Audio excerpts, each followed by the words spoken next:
Recording. All right. Good morning. My name is Peggy Ellithorpe. I'm the Cultural Funding Specialist with the City of Austin, leading our session today as part of the Cultural Arts Division in the Economic Development Department for the city. Today is September the 12th, 2024. We are getting ready to start the Thrive Elevate panel review session for nonprofits, the third of 3 panel sessions. All right. We are also joined today by Jesus Varela, who is our technical support staff for the session, and is my teammate and cultural funding specialist. And he will be your tech support if you have any tech support issues. As a panelist, you can text him directly. Additionally, you will also see Jesus Pantel, our cultural funding supervisor, who will be in the session throughout the day and keeping the time for us. I'd like to introduce our equity facilitator, Surabhi Kuke. Hi, I'm Surabhi Kuke. I'll be facilitating this process to ensure that we are looking at your applications through an equity lens as is laid out in the grant, the call for proposals. So thanks for joining us. Thanks, Surabhi. And while the panelists have already heard these things, I do want to go over these items for the audience and in the recording. Panelists have reviewed all applications prior to today. They have made preliminary comments and have scored each application. They may change their scores during this session based on discussions we will be having. The scores will be finalized by the end of the day. We will spend no more than 10 minutes per application. Jesus Pantel will be keeping a timer so that we stay on track. We will stop the recording and the timer if we encounter any tech issues for any of the panelists until it is resolved. Panelists have been asked to make comments that are not a repeat of what has already been said by other panelists. But if a panelist has a diverging opinion that has not already been shared, we ask that panelist share those thoughts with us in this forum. As a result, the panel is not scoring on consensus. It is not required to have the same score from all panelists, and they may have diverging scores.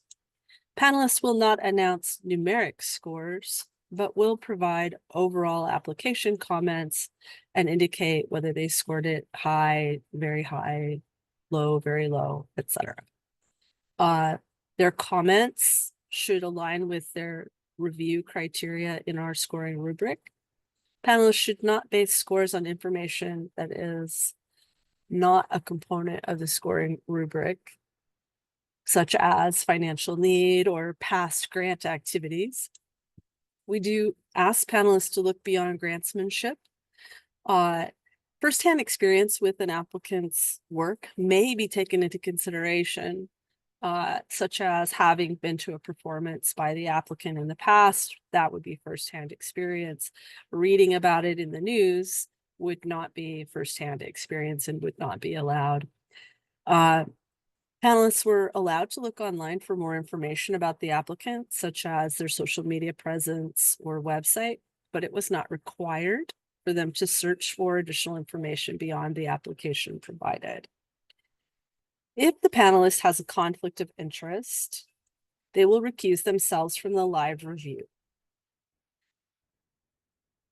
They did not review or provide scores for any recused applications.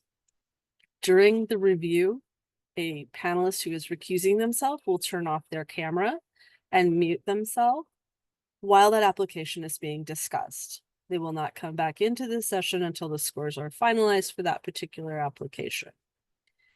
We have assigned all applications to a primary and a secondary reviewer. This does not mean that only those 2 people reviewed the application. The primary introduces the application, provides the mission, and states the proposed activities. The secondary provides follow-up comments to the primary.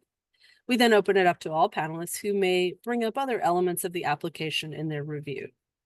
All panelists have reviewed all assigned applications prior to entering the session today. Let's begin. The first application up for review is Ameripolitan Music Awards. Primary is Dominique Miller and secondary is B. Glick. Thanks, Peggy. So this, yes, I'm reviewing the Ameripolitan Music Awards. The proposed project is the Ameripolitan Awards Weekender. And the Ameripolitan Music Awards is an annual award show celebrating underrepresented forms of American and like country music and its artists. The project summary is that the annual awards includes an award show, showcases, panels, workshops, a music conference, and community outreach. And they've requested $150,000 to support this work. I thought it was great to see that they do provide low and no cost events. And they're really working towards bringing a spotlight to an underrepresented genre, engage artists across Austin. They have some extensive programming and they're really thoughtful about their artists. And I thought their economic impact was really impressive. However, I will share that I did not score this one really high, and that was really for me the lack of clarity around equity and the centering of those who are at immediate threat of cultural erasure and displacement. They mentioned kind of broadly engaging a number of different kind of groups of color and other marginalized groups, but it didn't come across as being centered and it wasn't really detailed. So I would say what would have been useful for this for me was actual quantitative data. So instead of saying, you know, we engage many folks of color or we have large amounts of free programming, actually having some numbers there would have been really useful and kind of showing more of the intent around engaging some of these groups. It felt more like you know, it's kind of serving more broadly and that there are groups from marginalized groups that kind of happen to be engaged because they're artists and they're kind of in the area, as opposed to really targeted efforts to engage those groups. So that's kind of how this one scored low for me, but I do think it's really important what they're doing and really critical to lift up these sorts of art forms. So I very much appreciate what they do. I'll hand it over to B.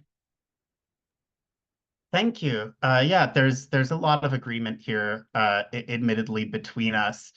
I'm gonna go down to the fourth section, sort of to elaborate on and sort of use as an example. So in the cultural activities section, they reference diverse, but diverse is sort of being used in such a way that we as adjudicators can't really define what that means. And there's a lot of opaque language. So even if as an organization, you're providing all of these services and you are really fitting into key constituencies, it's not clear to us when we're evaluating because at times that specificity isn't there. Now, we do see that specificity at times in the accessibility question in section number 6, where it's clearly laid out and really wonderfully, succinctly sort of goes through, you know, sign language, audio description. Though I will also say that you're doing things that I don't think you're giving yourself credit for, because you say that the award show is being streamed. Well, virtual access is a form of accessibility, which then to me raises the question of like, do you have captions? Do you have audio description options specifically for the virtual viewing? You know, that's something that for me as a disabled person, I really appreciate because I hate crowds. I can't navigate a space very easily in a wheelchair.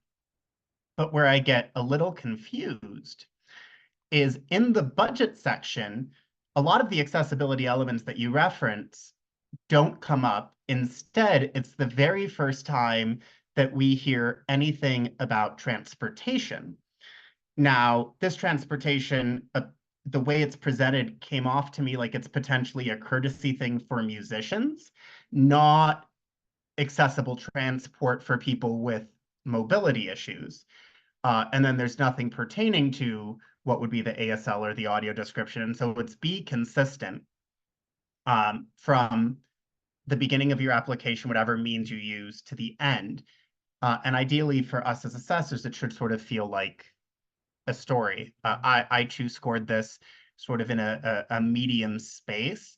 I will also say it took me a while going through to get a full sense of all of the things that this organization is doing, and importantly, at the very, very end, may be doing in the future. So the Sirius XM thing I think is really fascinating, but like, what does that cost? It's not clear to me how the Thrive money specifically could help you advance that goal.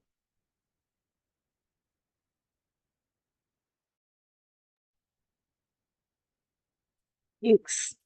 Any other comments to be provided by other panelists? B and Dominique covered everything that I would say. So great job. Michael? All right, seeing none, I would ask the panelists to please finalize their scores and give me a little thumbs up when you've done that, so I know that we are ready to move to the next.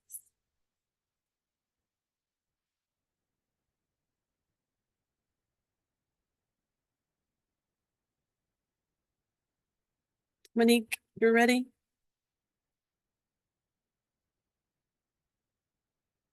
Yes, EBA?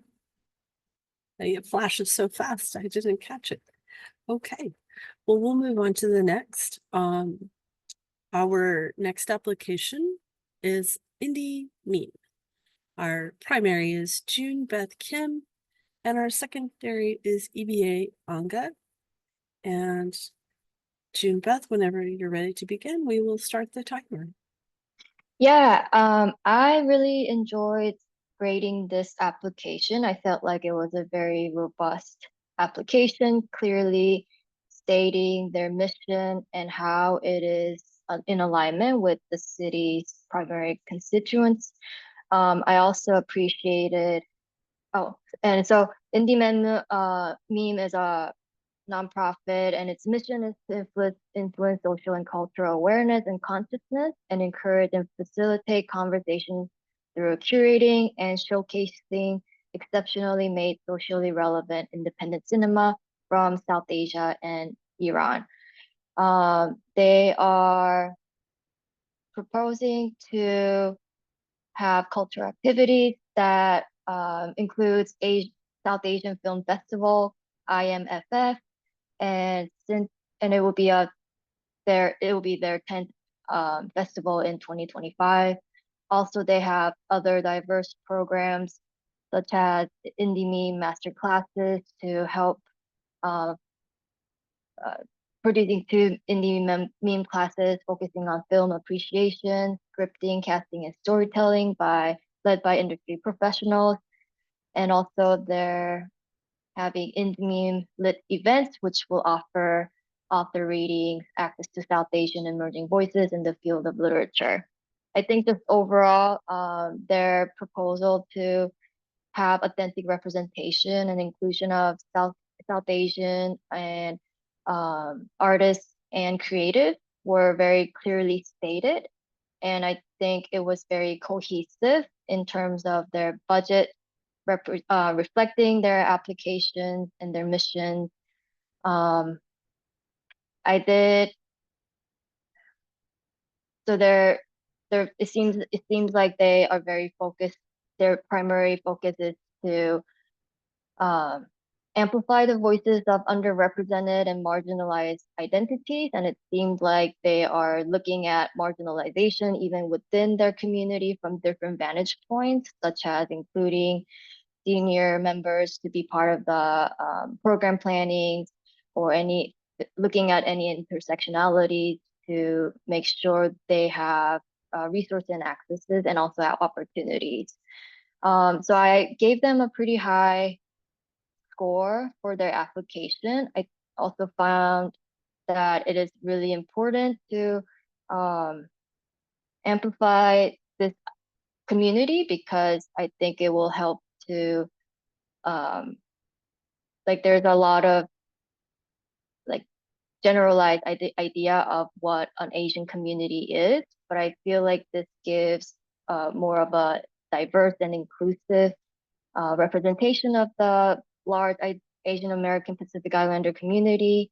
And at the same time, it seems very committed to highlighting authenticity from the community. So I'll give it to the secondary. Thank you, June, for that. I agree with your shared notes. The two things I loved seeing in this application was the level of detail, specifically links in regards to their language accessibility, where they had included the links, and then also to the general accessibility. So overall, good application, and I look forward to attending one of their events in the future. Thank you. Any other panelist comments?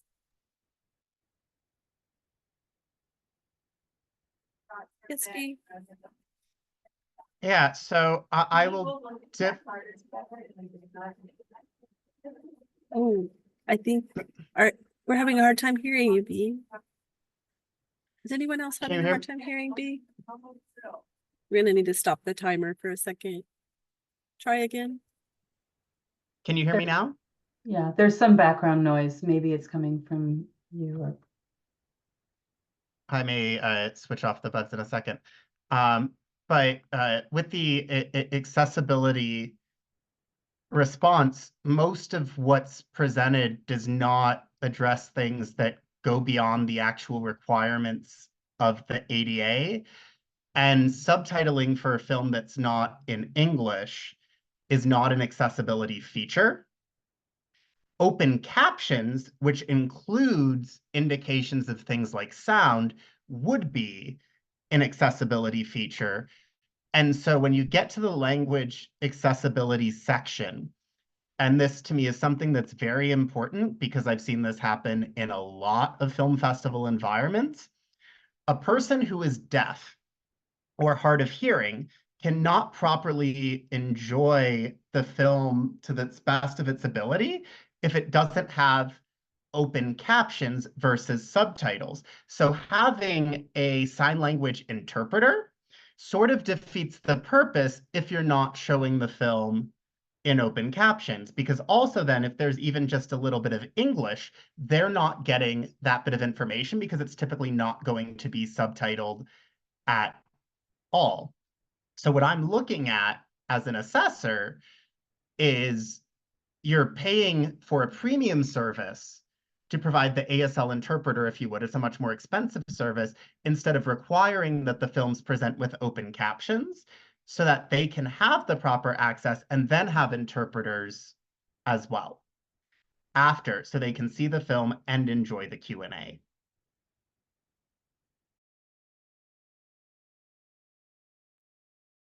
great feedback. Thank you for lifting up that accessibility issue and also pinpointing a potential solution. I really appreciate that. Other feedback from panelists? I think the last thing I would add that I noticed in marketing is they have a really detailed marketing plan, and they have something for reaching new audiences, but to me it read like audiences that are already in their key constituency. So kind of being more specific about who are the new demographics that they're trying to reach, and how it would be useful, and also pulling out a tourist approach. I think it's mentioned that they plan to engage tourists, but like pulling that stuff out and being more specific would have been helpful here. Great. Thank you. Just want to give you a chance, Michael, if there's anything you want to add or, okay, you may have already said, sorry. Okay.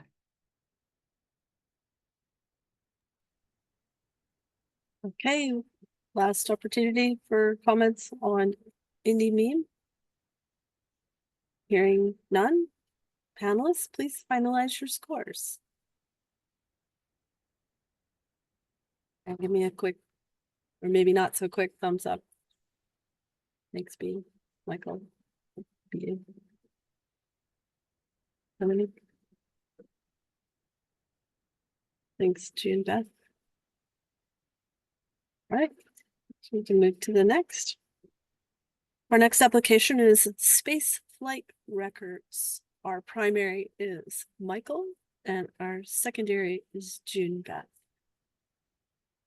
When you're ready, Yes. Michael, we'll begin. Spaceflight Records is requesting $150,000 to support their ongoing activities in supporting and promoting Austin musicians on a global scale, including distributing records, hosting concerts, managing partnerships with venues and festivals, and providing contracting support services to artists. It's clear to me based on the application that Spaceflight Records is an organization that's fulfilling a vital cultural need in the live music capital of the world. Their application speaks to their broad reach and impact as both a musical and policy driving body, and much of the information in the application is clear and well put. I am not sure that the constituencies of the organization have great alignment with the Elevate and Thrive grants. And I feel like throughout the application, Spaceflight might have emphasized more the role that equity plays in the decisions that they make as an organization.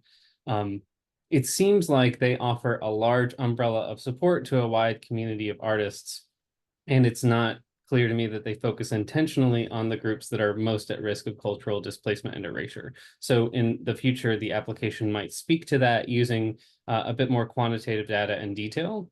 I also thought that they might have provided more detail about the proposed public activities that they hoped that Thrive and Elevate would support.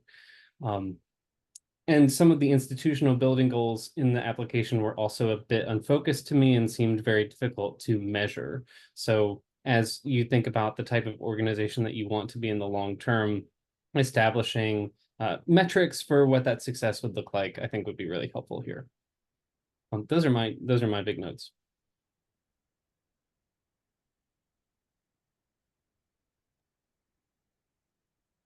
Okay, should I go? Okay. Yeah. I appreciated their application, understanding how much of a like a threat our musicians in Austin are facing with a lot of changes in our cities. I think I agree with a lot of the points that Michael has pointed out. I felt a little bit unclear when I was reading about the cultural leadership, how it is like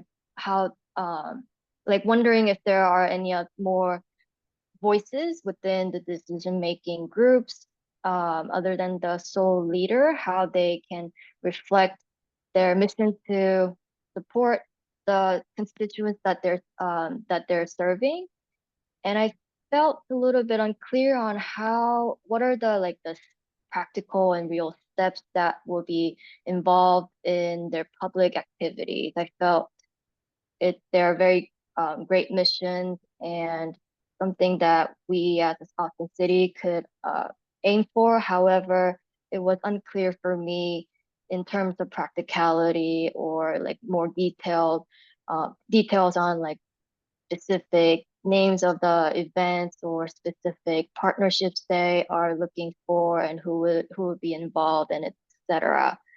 I also found that perhaps the intersectionality wasn't as highlighted. I think there was a lot of efforts in terms of inclusion. If in the future, if I could gauge more about their efforts on how they're trying to reach intersectionality or and support that, I think that would be very helpful. Okay, great feedback. Other panelists?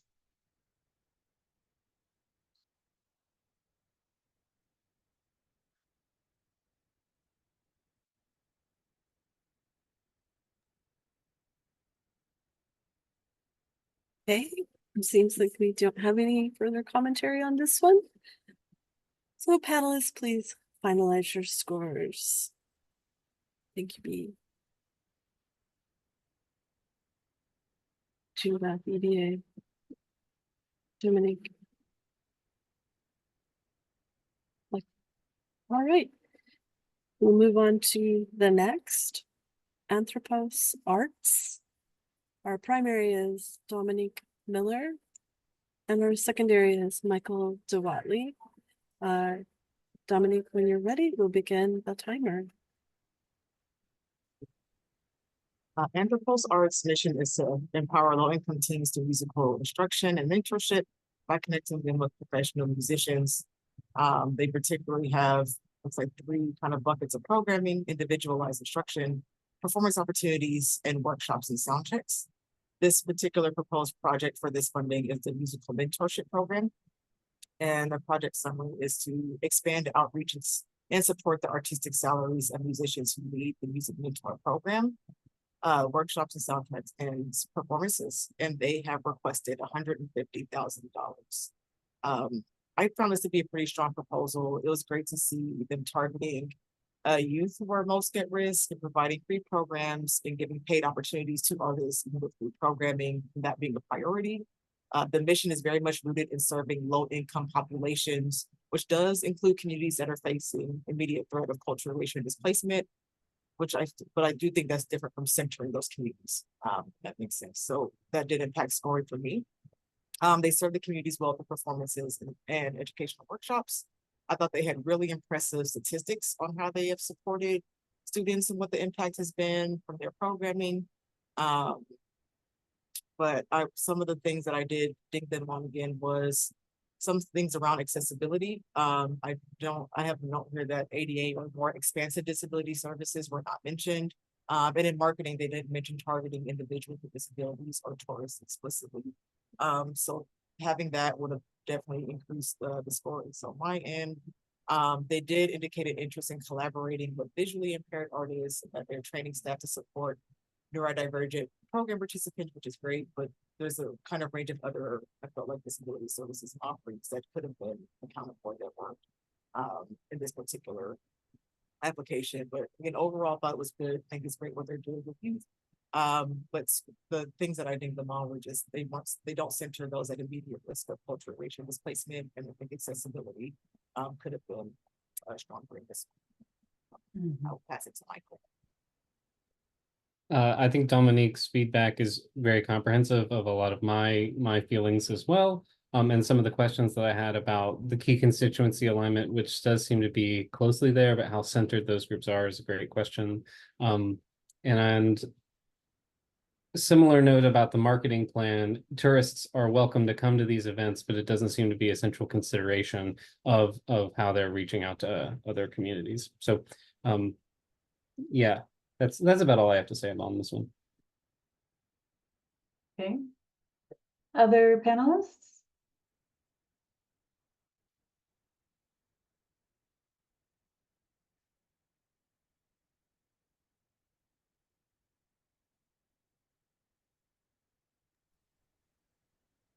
Okay. Doesn't sound like we have any more comments. Please finalize your scores.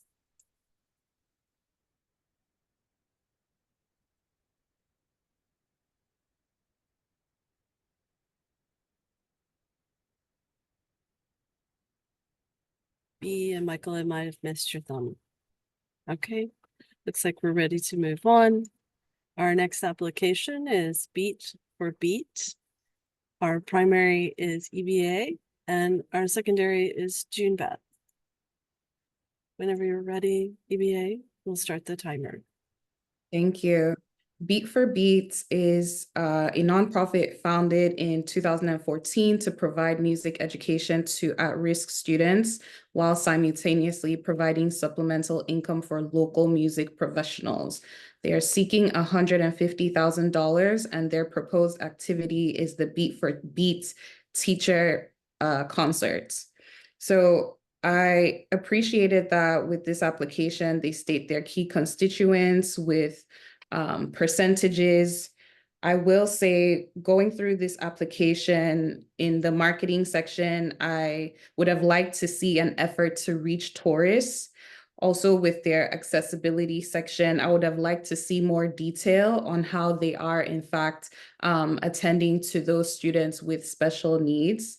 I did have questions about the impact, the overall impact of, the work that they stated in their application. For example, they did mention that they work with the Austin Independent School District, which is known for great data, and they work with Blackshear Elementary School. So it would have been nice to see how, I would have liked to see data backing up in this application on how their mission affects their key constituents.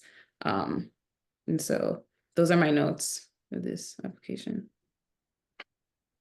Secondary.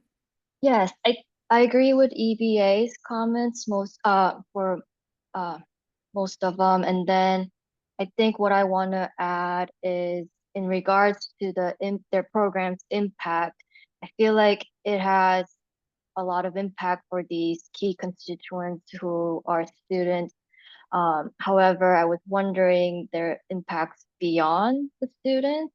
And I feel like it could be a great opportunity to think about how community engagements could happen through student interactions and if they could be involved with. But just generally, I thought that would make it a lot more strong application if that was at least mentioned or planned in their culture institution organization statement, and see that is part of their future plans and intention. Okay. The other feedback on this application?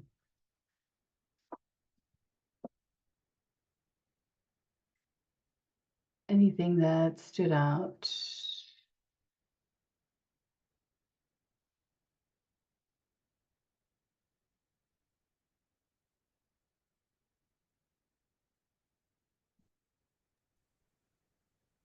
Hearing no other comments, I'll ask the panelists to please finalize their scores.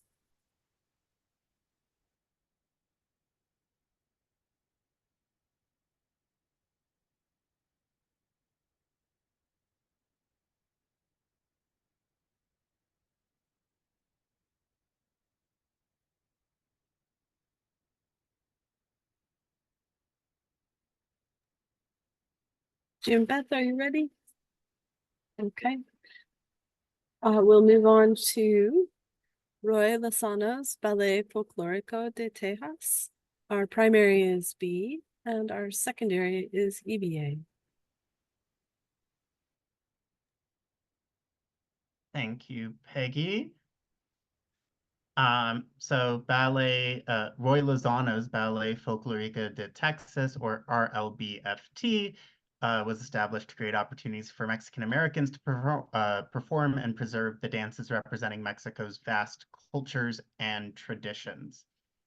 I really, really liked a lot of things in this application, and I did give it a higher score. Just starting in the beginning, there's a lot of information that's provided, and it's laid out in a really succinct way where we not only get statistics and demographic specificity, but we also get context in terms of the work that the organization is doing, especially in contrast to other organizations in space that may not be matching similar constituency representatives locally or elsewhere. I will say as we get later on into the application, some of those statistics are inconsistently applied.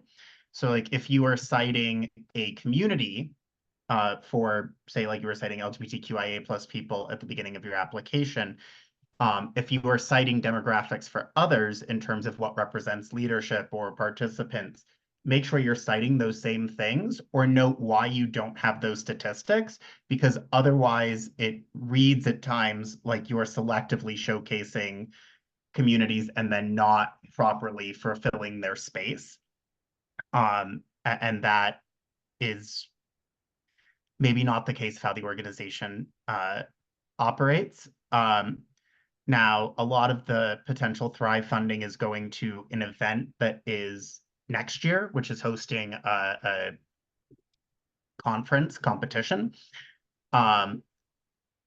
It's more of a question But since this is potentially for 2 years, what happens after that? Right? How much of this then gets recentered, and how does that get recentered? Wasn't necessarily clear in terms of delineation.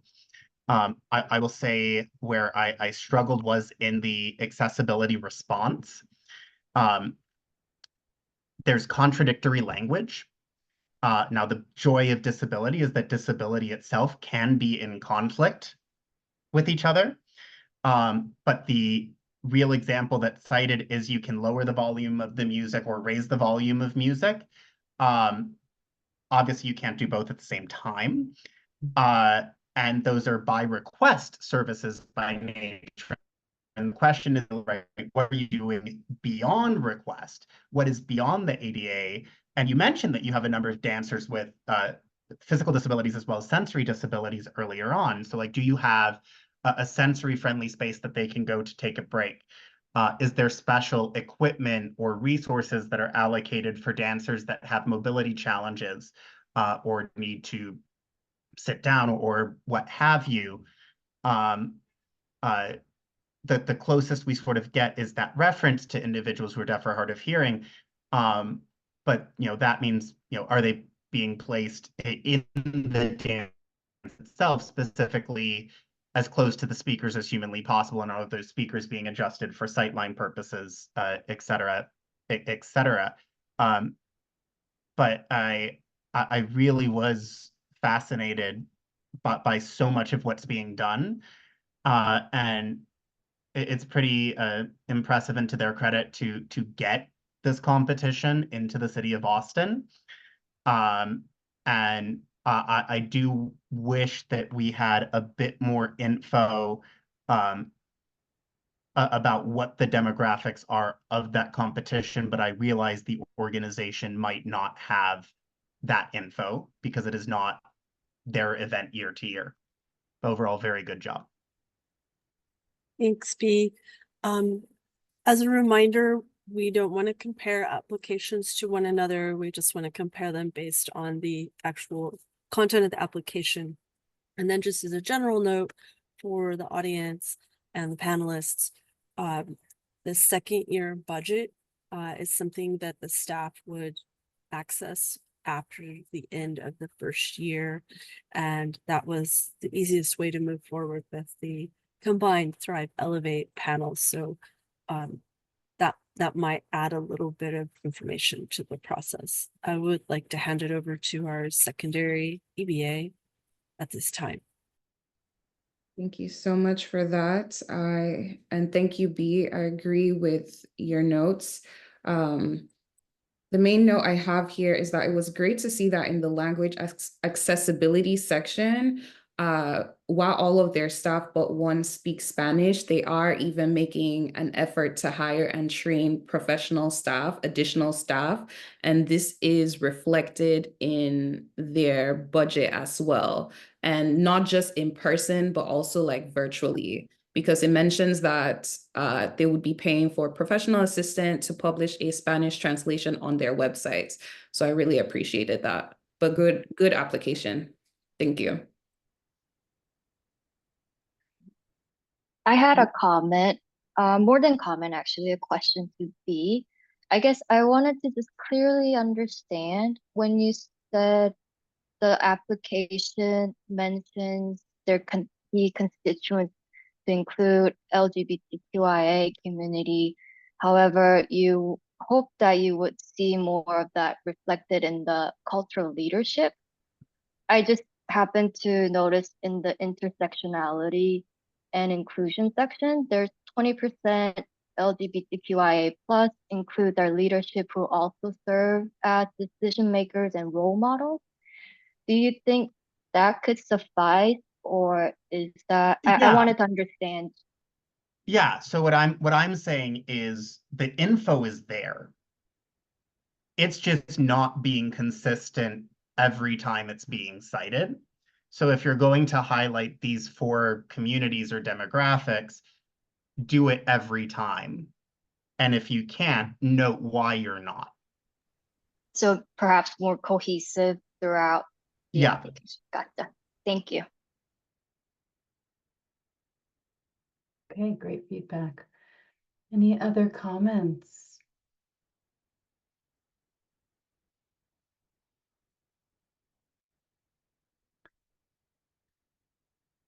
All right. Okay. Hearing no new comments from our panelists, please finalize your scores.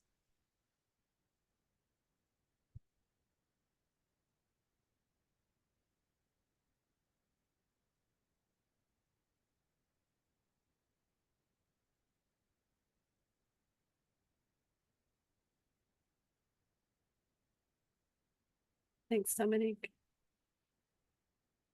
All right. And now it's time for our break. Okay, welcome back. Our next application is Jump On It. Our primary is Michael, and our secondary is Dominique. Michael, when you're ready, we'll start the timer. Jump On It is requesting $150,000 to support and promote Black culture in Austin through their Jump On It Week conference and other programs that they do throughout the year. There is a lot going right in this application. I think that it exemplifies many of the characteristics that the Elevate and Thrive grants are looking for in partners. The application clearly addresses cultural needs of key constituency groups that are at immediate risk of cultural erasure and displacement. And it details other activities and philosophies that are in alignment with the city's goals. I think the only part of this application that I had questions about were its approach to language accessibility. The plan that they have detailed here seems vague and perhaps geared towards people who ask for language accommodations rather than preparing to welcome guests who speak languages other than English. There's some vagary there that I had questions about, but that is a minor issue in question with an otherwise excellent application. I was particularly excited by the organization's lasting connections and history of service in East Austin and to Black Austinites in particular, which I thought was particularly well detailed in their supplemental materials, the letters of recommendation and samples of work. Those are my big notes. Our second, thank you, Dominique. I just jumped right in. Sorry. Yep, things that I would have to add to this. I scored this one as well. A place where I scored a little bit lower was intersectionality. It's mentioned, but I didn't come across as centered. Intersectionality kind of came across as far as the participation piece, but not as far as throughout the planning process. And then in marketing, they state they plan to target new audiences, but they don't detail who these audiences are. So those are the two things that I would add. Okay, great feedback. Any others? Go ahead, B. Yeah, so I agree with much of what was said before. I will note that American Sign Language is a non-English language.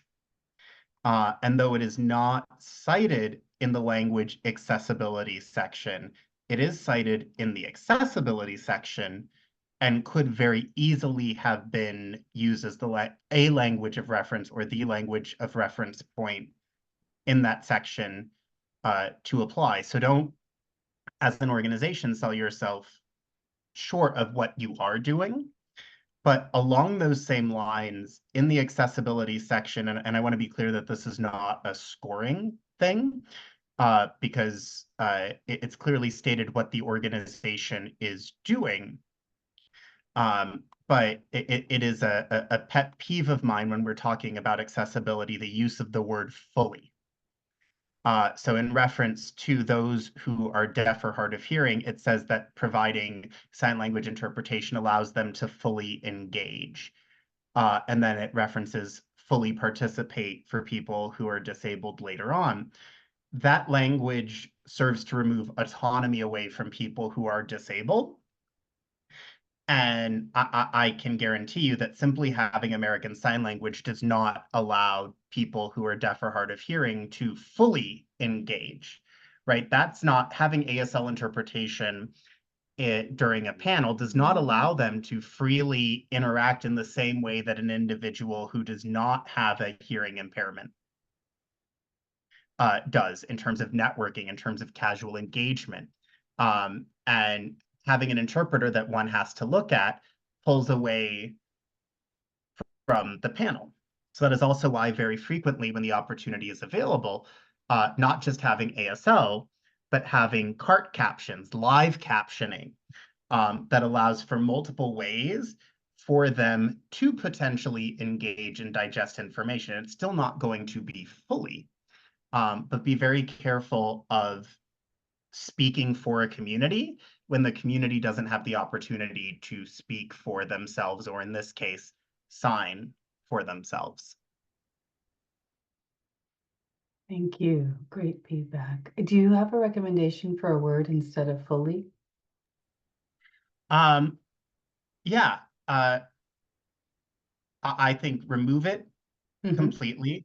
We are providing accessibility in the best capable way that we are able to offer for this event, or that allows for increased engagement, increased more than otherwise available. But I don't think that it's really ever Fully. needed. Okay. Because you don't even have to have an alternative to it. Just these are the things that we're offering, and here is what we're trying to do to further increase the ability to engage. Okay, super. Thank you so much. Deep guidance. Any other feedback from other panelists?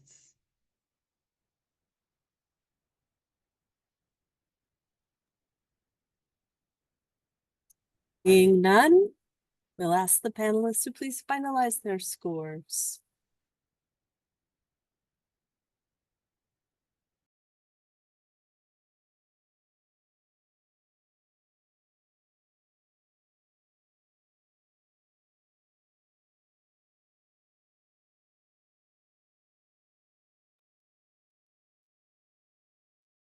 EVA, I didn't catch your thumbs up. That's probably on me. Okay, we're ready to move forward with the next application, which is Women in Jazz Association Incorporated. Our primary is Jean Beth, and our secondary is B. Yeah, so Women in Jazz Association is asking for $150,000. It was established in 1994 and has been serving constituents like female vocalists and instrumentalists, African American ages 5 to 90 years old, music lovers, youth program educators, and etc. They offer education programs, low-cost concerts, community engagements, and musician employment. I found this application very strong and cohesive. It was giving me a very clear picture of what their mission is and how they are implementing them in a robust, consistent way. I also felt like their mission and programs are meeting the City of Boston's efforts to increase equality, equity, and inclusivity in cultural realms. I also appreciated how they're creating intergenerational connections, and through that, cultivating the lineage of the African American women jazz musicians through educational programs. And I found that their partnership with organizations are aligned with their mission, and it was a way to support that they are continuously performing what they wish to accomplish. I think one aspect I was finding it to be confusing is their budget wasn't reflecting hiring of professional translators, unlike they stated in their question 7. And I was wondering about their intersectionality. I understand their mission is to leverage or mitigate the discrepancies for women instrumentalists and musicians from the African American community and also from the jazz music realm. However, I felt like their efforts in intersectionality wasn't clear beyond that. They did mention about working with transgender community and identities, but I felt like more details could have been provided, or more in efforts what they will do in terms of reaching out to that community and other questions like their program plannings or marketing and budgets could have been strengthening the application. So that's it for me.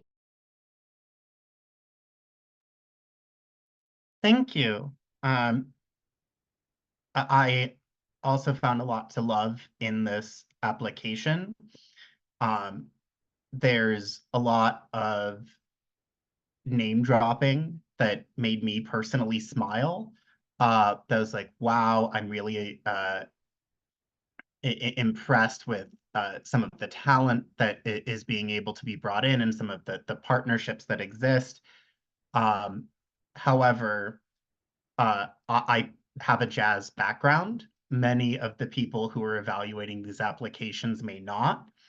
And so rather than necessarily name drop, whenever you can, use demographic specificity, use statistics, use context of what these names are, to illuminate who those people are. And while I would like to believe that everybody on this panel set knows who Ella Fitzgerald is, I can't make that assumption. And I will go to the intersectionality question, and specifically, there is a sentence that says there has never been an issue to include LGBTQ voices. Later on, it states this is, in fact, the first time in the application that so it goes on, that it says in 2021 we headlined the first transgender woman. Well, those two sentences are in conflict with each other. So if there's never been an issue with LGBTQ representation, then 2021 would not be the first time that there is trans representation. And it is, in fact, the first time in the application that queer people are referenced. So, for example, what is the LGBTQ breakdown of the board? What about of the attendees? Because the wonderful thing about queerness is it occurs equally in all segments, all population sets. That is to say that it applies in the female community, it applies in the Black community.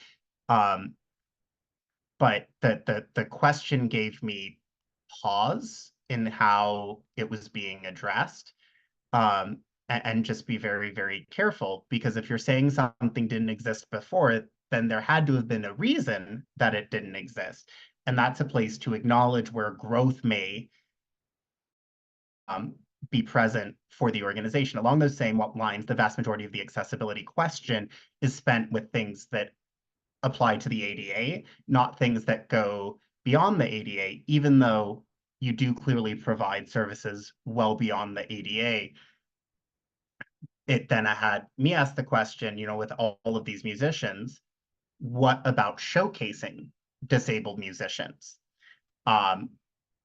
Women and non-cis individuals are more likely to be disabled than male individuals, which may have to do with other means of inequity.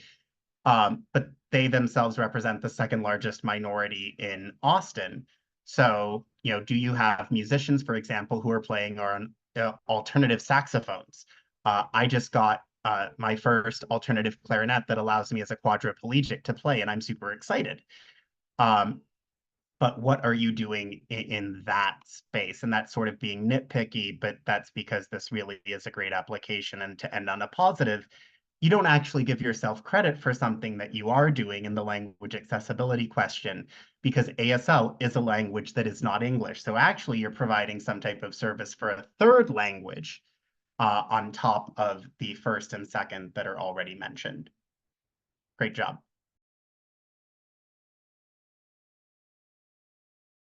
Excellent, thank you. Other feedback, other panelists?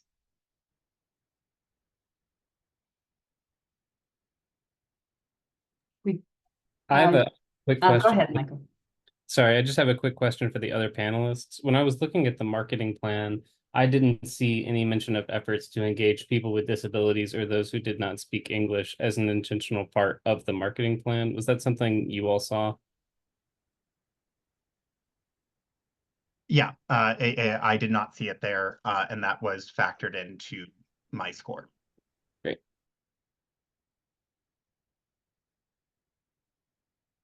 Okay, if there are no further comments, pass it back to you, Peggy. Just as a general note for the listening audience, that panelists do not have access to sections 1 and 2 of the application, which contains the demographic information on the applications. Do we have any other comments? If not, panelists can please finalize their scores. Yes.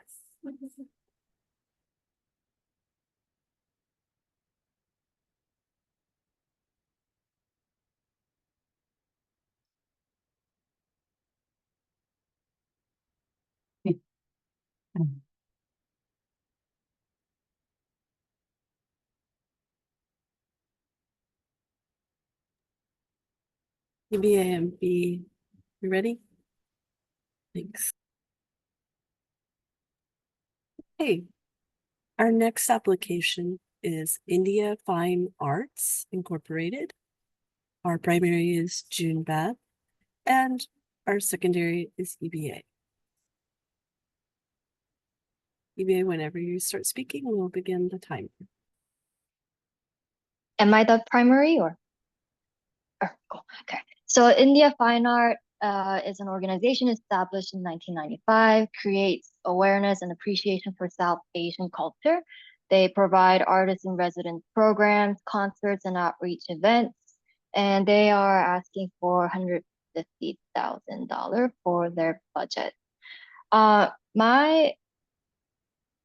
gave a pretty high score, and however, I did have some comments in terms of how they're presenting their application. I felt like I value what their mission is. In my interpretation, I feel like they're preserving traditions of South Asian culture, and in order by doing that, continuing the lineage of that tradition. However, I felt like the language is trying to use their application language trying to use a lot of words and vocabularies that are more used by the City of Austin's application, which in some ways distracted for me to get a clear understanding of their organization's mission and provision. So I would suggest perhaps using like representing more in a way that it's not so much to meet the criteria of the City of Austin, but just by representing what they're doing, I feel like that is enough to meet what the City of Austin's effort is in terms of creating more equality, equity, and inclusion. And I think there was some aspects of curiosity and intersectionality component. However, it felt like it is more of an outsider point of view, which made me question in terms of what are actual implementations they had in order for these intersectionality to be a core part of their participatory experience. I also wasn't really sure I think they mentioned about community engagement as part of their marketing plans. Community engagements. It sounded more like they're offering concerts. However, they're using word community engagement. I was just wondering what exactly their community engagement entails rather than offering programs. Is there specific communities they're reaching out to, or is it a free programs, etc. I just wanted to know more about that. I do think the cultural leadership represents the organization's mission to serve their key constituents in terms of representing the South Asian culture to their community, the community, specific community and beyond. However, I did question if there could be more efforts in terms of reaching a wider community of Greater Austin, which includes a lot of more diverse perspectives and identity. So I think the budget didn't really include or included accessibility and like language translation. However, I did question if that would be enough for all these abundance of programs they're offering. So that was just the question that I had. So that's it for me.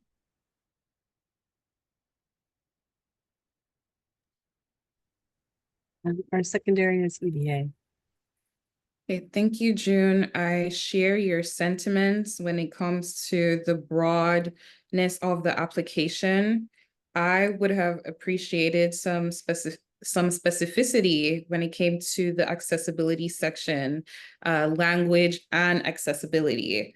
So because they offer several languages, here it's listed Hindi, Chinese, Spanish, I would have liked to see some clarity on how they go about it, because they do mention that they offer bilingual dictionaries and adapted text, but that also then questions the accessibility section. So I would have just liked some more clarity on both like the language accessibility and general accessibility.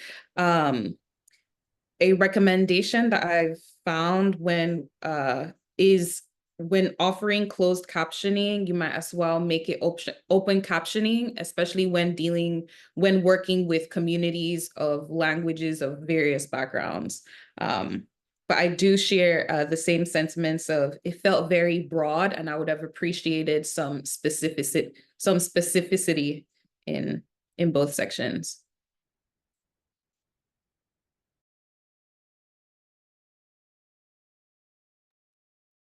Okay, other feedback?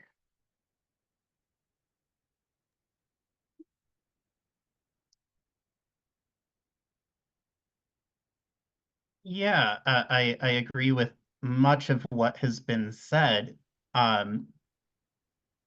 In the cultural activities section, the very, very last paragraph is about this outreach event, doing musical therapy and holistic healing classes. And it's not addressed later on in the application, and it's not addressed prior in the application. And it's the type of thing where that is, in theory, an accessibility service. And the context then, ideally, because I think this is an amazing thing that's being done here, could have been presented in the accessibility section to explain what that looks like and how that looks like and how that may differ from general programming. Because the great thing about how this evaluation process is being done by the City of Austin is it's not just the largesse of your organization, it can also apply to a specific event or specific opportunity. Okay.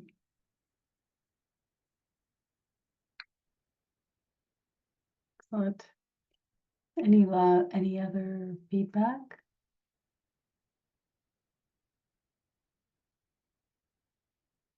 I really appreciate the ways that y'all are lifting up accessibility questions. And want to, yeah, just acknowledge you for that.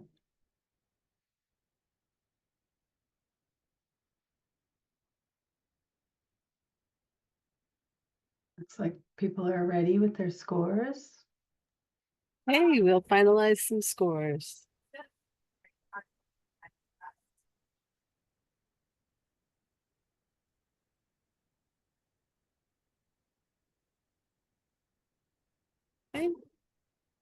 we'll go ahead and move on to Red Salmon Arts. Our primary is EVA, and our secondary is Michael. Michael, when you're ready.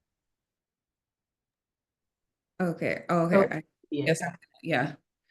Okay, so Red Salmon is a grassroots dedicated to the development and promotion of Chicana, Latina, Native American literature, and they offer resources to these communities living in Austin. And they are seeking $150,000 for their 2025 programming cycle, which includes open mics, film screenings, workshops, and more.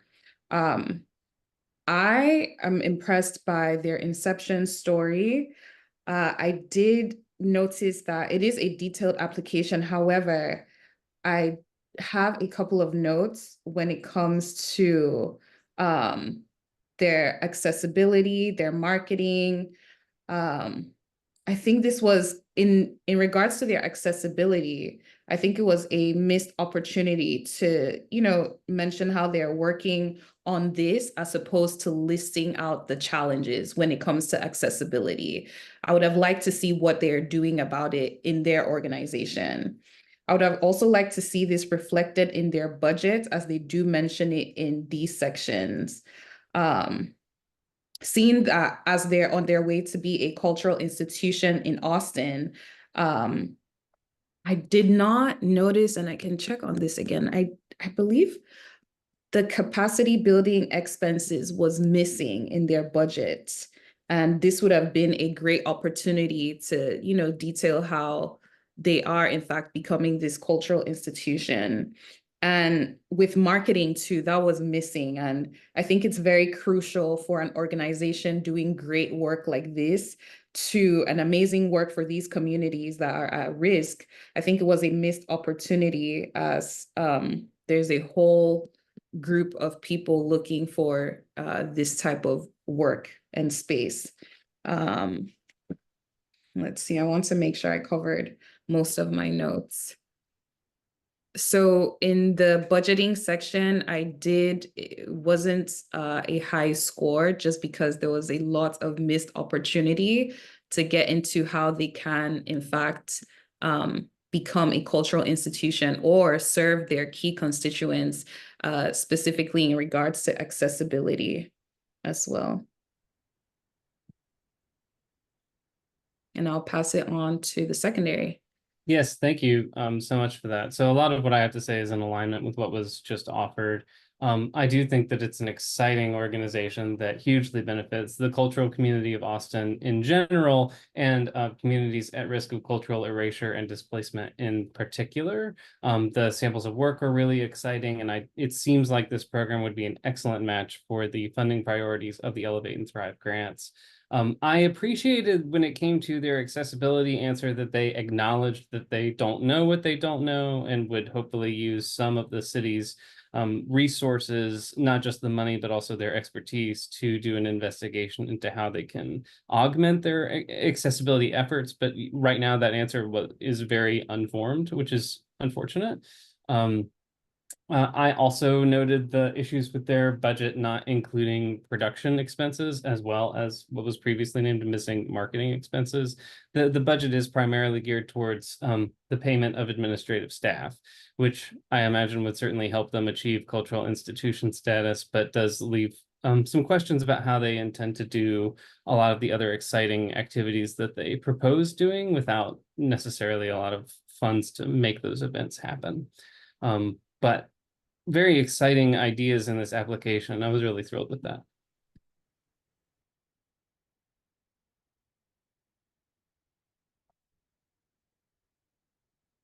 Any other feedback?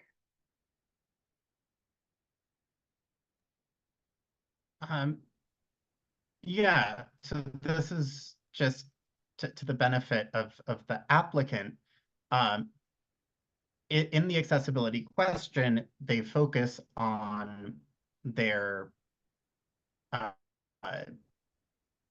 business location, but do provide and go to other locations. And so talk to the businesses that you are working with, talk to the spaces that you are working with for what they can do. And if your business doesn't meet the accessibility space, then don't hold events there. But there's so much that you can do, even if your space has accessibility barriers, and an easy-ish potentially starting point is what is happening right now, which is if we cannot physically get into the venue, then live streaming and hybrid event approaches, even if not to the same level, does allow us to participate. And that's something that as an organization doesn't necessarily come at a high operating cost.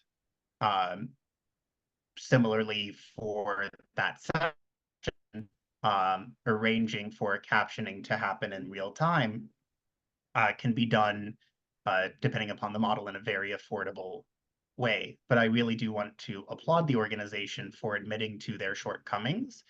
But I have a hunch that there are things that they are doing right now within their events outside of their office that they're not giving themselves credit for, and we're bound by what's featured in the application.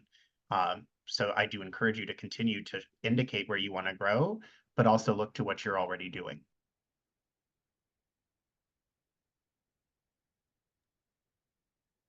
think I would just add that I have a photos. I think for applicants in general is to be more specific. I think it can be sometimes I think they're general in places where they know what they mean, but it doesn't always come across to us as reviewers.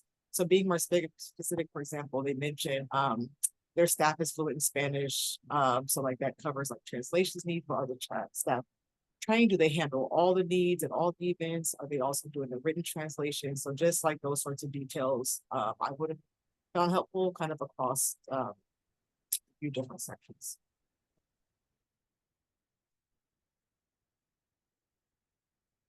Okay. I will just note, Dominique, your audio is a little bit difficult at times. So if there's a way you can adjust your microphone, it might be helpful for applicants to be able to hear your feedback. I was able to hear it, but it was a little in and out there.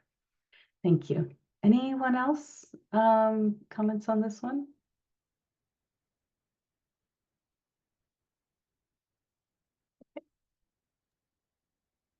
Okay. Panelists, please finalize your scores.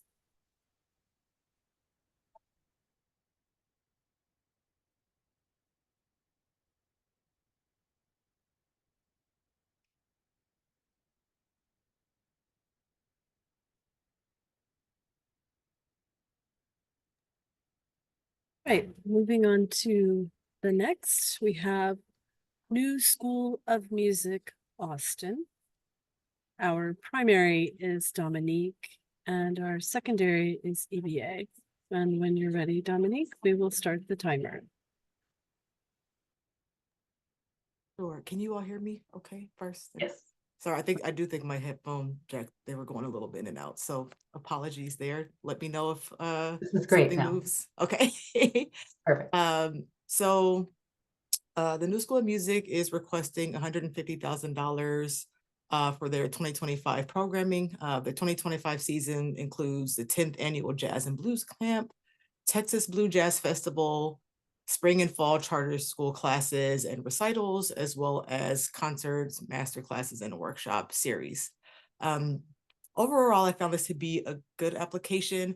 I felt like they just need to be clearer about their intent to serve communities that are facing immediate threat of cultural displacement and erasure. They did, I think, intentionally use a lot of application language in their framing, which but the intent didn't always become clear, if that makes sense. So like they're kind of saying the thing, but I was always wondering about the how. And so that bridge was missing for me. Like they state that their mission is rooted in serving those, again, facing immediate risk of cultural erasure displacement, but going to the website, that those particular communities weren't explicitly mentioned. So there was a disconnect for me there. Definitely an admirable mission and focus on providing music at schools where it's not provided. And there certainly is a correlation between schools that are lacking arts programming and students of color, but that correlation doesn't necessarily mean intent. So what was missing for me in this application was just language that really showed that there was specific intention around particularly serving students of color. So the question, I was like, well, are you serving those schools primarily because they lack music education or because they have mostly students of color? Both, like that sort of thing would have been helpful for me. They also talk about having culturally responsive curriculum. More detail around kind of like how that's developed would have been useful. I mean, they mentioned particularly in this upcoming season how curriculum will be developed, but not so much just generally in their organization how that happens or who does that. So that sort of detail would have been helpful as well. They also mentioned teaching artists are trained to work with special needs students, knowing like who's doing the training, is this a formal organization, more detail there also would have been useful. I thought the marketing plan was pretty good, but what wasn't clear for me was who the target demographics were for new audiences that they intend to reach via their platforms. So just overall, I just think more detail, it kind of felt like it maybe relied a bit on just repeating language from the application, but actual detail and more specifics, I think would have really helped drive through the intent. But overall, I think what they do is incredibly valuable and needed. It's very clear they do value students and the artists that they work with, and really want to provide these opportunities. They're really responsive to their key constituents, and seem very successful. So very much appreciative of their work. I will pass it on from here to EVA. Thank you, Dominique. I agree with your notes. They are doing amazing work. My major concern was just on the intersectionality section. I would have liked to see, they did mention some identities. Like, for example, they did name, female teaching artists. I think I would have liked to see how these identities intersect and how it does, as you mentioned, Dominique, how it does in fact center the people at immediate risk of cultural erasure that they did mention in their application. So that was the one section that I scored a bit low for me. So, but overall, great mission, and I'm excited to see more of their work in the Austin community. Great. Other thoughts? June, Beth, B, Michael.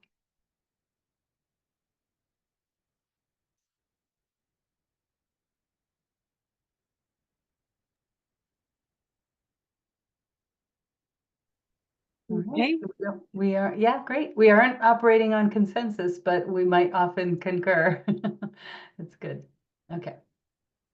All right. Well, panelists, if you'll please finalize your scores.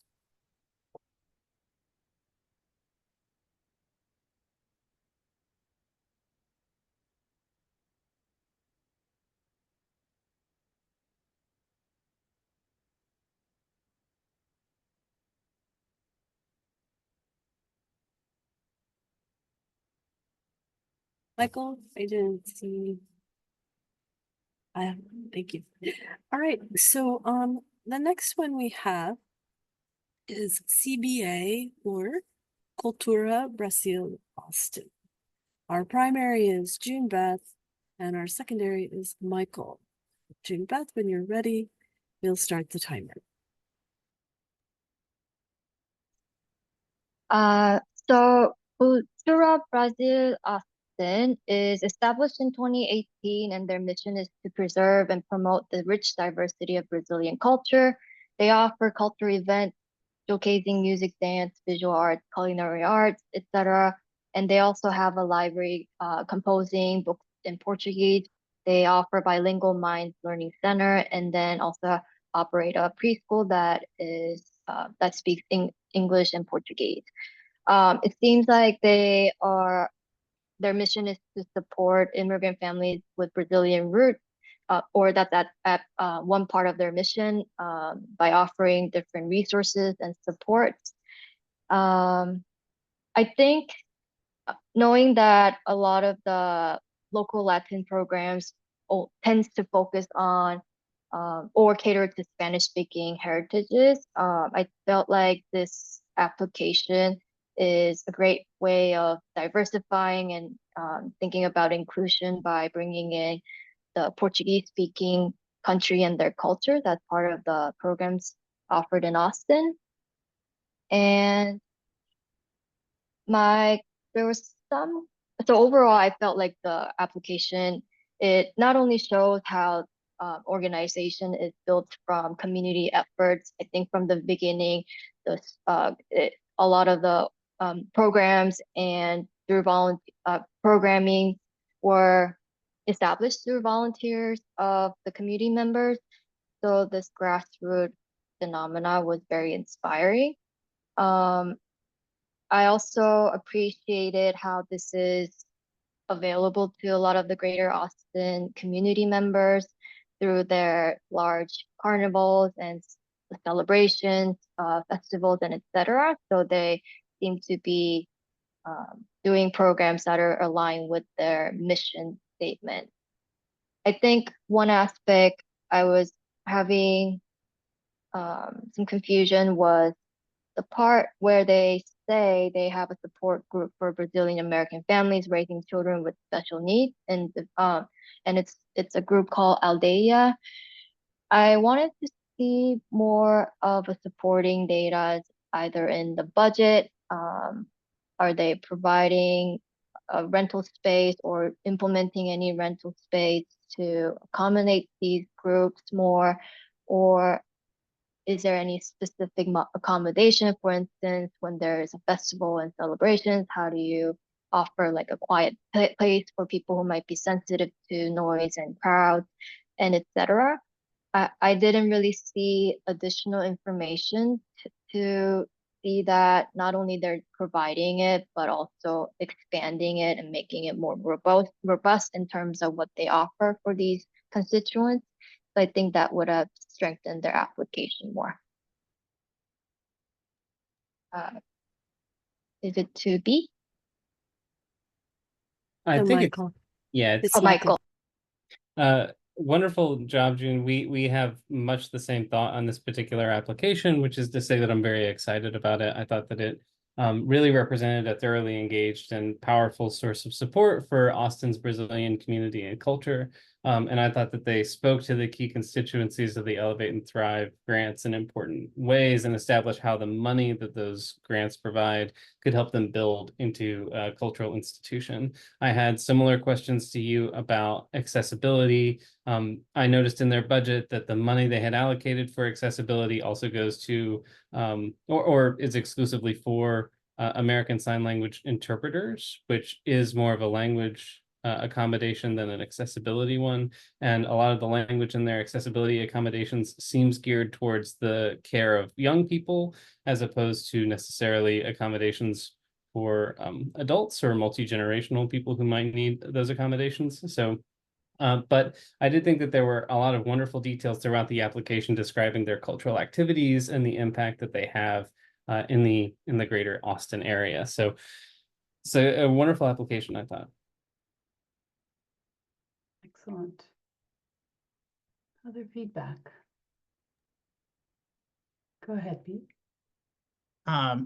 So really great application in general in terms of noting the uniqueness and distinction, making it clear we're talking about Portuguese instead of Spanish and how that contributes to a different space, the barriers that can be there. In the marketing section, there is a lack of defined constituencies sort of across the board. And even though it names the communities they want to reach, it's not clear how they're using the marketing tools to reach them. But in the accessibility question, as I mentioned in a prior hour, they used the term fully wheelchair accessible as well as fully accessible. So to put this in a very specific way, I am largely wheelchair bound due to quadriplegia. Fully wheelchair accessible does not exist. If the elevator in your building breaks down, for example, how am I supposed to get between floors? Is every single seat removable and flexible? Is every single counter height adjustable? Can I use every single restroom stall with grab bars? No. So when you use that term fully, right, it removes autonomy away from disabled people, and it removes the ability to provide context. But speaking of that context, in the end of that section, it says that sign language is provided. Now, in the budget, it specifies that that is American Sign Language. But sign language is not a language. Every country, for the most part, has its own sign language. And so this is sort of a question, but is there anyone that's providing Libras, which is the term set for Brazilian Sign Language? And I don't know if that's something that is necessarily needed in this community with the things that they're offered, but given the potential lack of English as a first language or language at all, it would seem to suggest that to fit in the realm of their mission, if they are providing ASL, that they should also provide Brazilian Sign Language. Any good notes? Other feedback?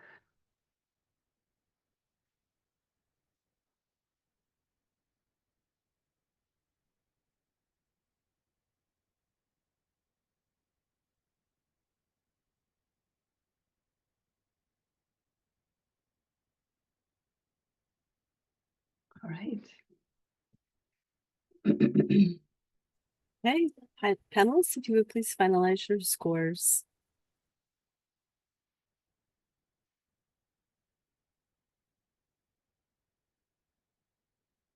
Okay, it is now the lunch hour, and we will be coming back at 1 o'clock Central Standard Time. There we go. Welcome back to the afternoon session. My name is Peggy Ellithorpe, and I am the Cultural Funding Specialist with the City of Austin's Cultural Arts Division. Today is September the 12th, 2024. We are getting ready to start the afternoon portion of the Thrive Elevate Review panel for nonprofits. And you're joined by additional staff at Economic Development, Jesus Varela, our technical support staff, and also by Jesus Pantel, the Cultural Funding Supervisor, who will be with us and helping us keep things on time. I would also like to have our equity facilitator introduce herself. Hello, my name is Surabhi Kuke. I'll be your facilitator for today, with particular attention to ensuring that equity concerns are lifted up in the review process. Thank you, Surabhi. Just to reiterate the same information from earlier today, panelists have reviewed all applications prior to today. They have made preliminary comments and have scored each application. They may change their scores during the session based on discussions we will have. The scores will be finalized by the end of the day today. There is a 10-minute maximum per application discussion. Jesus will be keeping a timer so that we stay on track. We will stop the recording and timer for any technical issues until they are resolved. Panelists have been asked to make comments that are not a repeat of what has already been said by other panelists. If a panelist has a diverging opinion from what has already been shared, we ask that the panelists share those thoughts with us in this forum. As a result, the panel is not scoring on consensus. It is not required to have the same score as all other panelists. Panelists may have diverging scores. Panelists will not announce numeric scores, but will provide general scoring such as high, very high, low, medium score, etc. They will provide overall application comments. Comments should align with the review criteria. Panelists will base scores on information that is a component of the scoring rubric. For example, we'd not allow consideration of financial need or past grant activities, as those are not elements of the scoring rubric. We do ask panelists to look beyond grantsmanship. Firsthand experience with an applicant's work may be taken into consideration, such as having seen a performance by the applicant in the past qualifies as firsthand experience. However, reading about it in the news would not be firsthand experience. Panelists were allowed to look online for more information about the applicant and their activities, such as their social media presence or their website, but it was not required to search for additional information beyond what the application provided. If a panelist has a conflict of interest, they will recuse themselves from the live review. They did not review or provide scores for the recused applications. Panelists will turn off their cameras and mute themselves while the application is being discussed. They will come back to the session when the scores have been finalized for that application. We have assigned all applications a primary and secondary reviewer. This does not mean that these are the only two reviewers of the application. The primary introduces the application, provides the mission, and states the proposed activities. The secondary provides comments to the primary. Then we open it up to all panelists who may bring up other elements of the application in their review. All panelists have reviewed all assigned applications prior to entering the session today. And on that note, I think we can begin our afternoon session. We do have a recusal. B has recused from AGLIF, Austin's LGBTQ+ Film Festival. So if I could have B go off camera and off mic, I see that they've already done that. Fantastic. Our primary for AGLIF, Austin's LGBTQ+ Film Festival, is EBA, and our secondary is June Beth. EBA, when you're ready. Thank you, Peggy. So AGLIF, also known as Austin LGBTQ+ Film Festival, was founded in 1987 to be a safe haven for LGBTQ+ representation.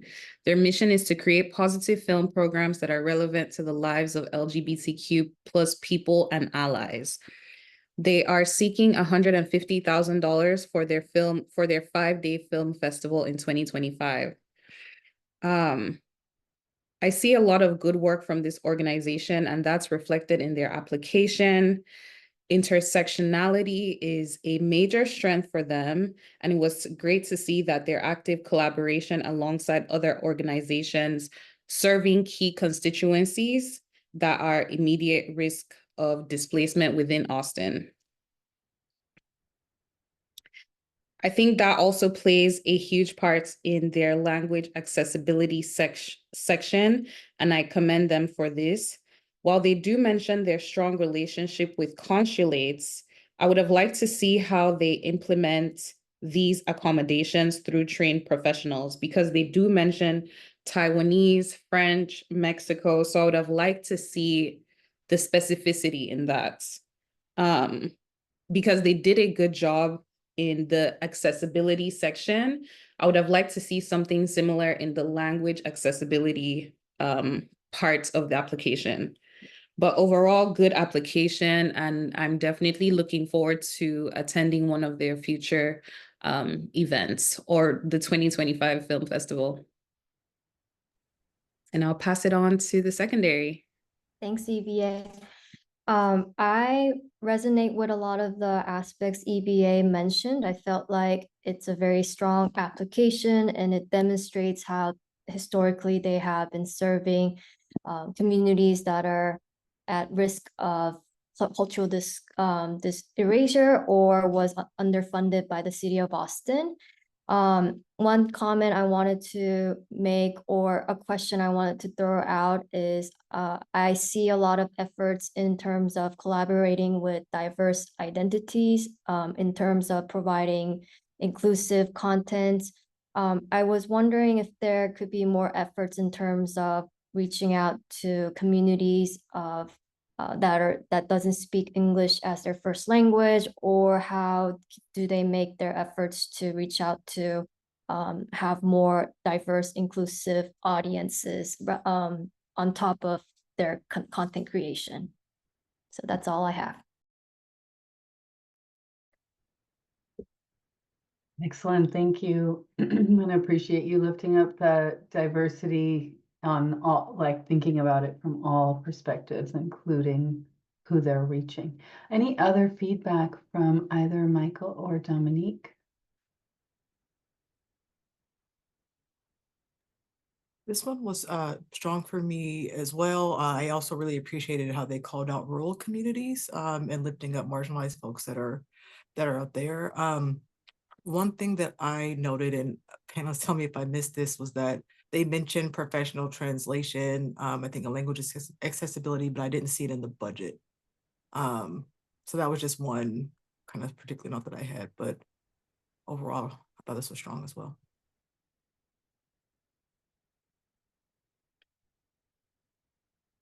Okay. No, I think that's a good point, Dominique. Thanks for bringing that up.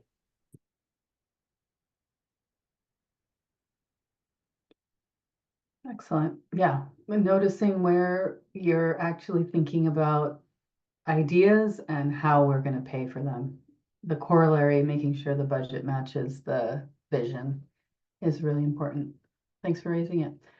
If there's no other feedback right now, back to you, Peggy. I have gotten a note that there are funds in the budget of this particular application, funds to create more extensive collateral outlining and promoting accessible services. So just wanted to make that note.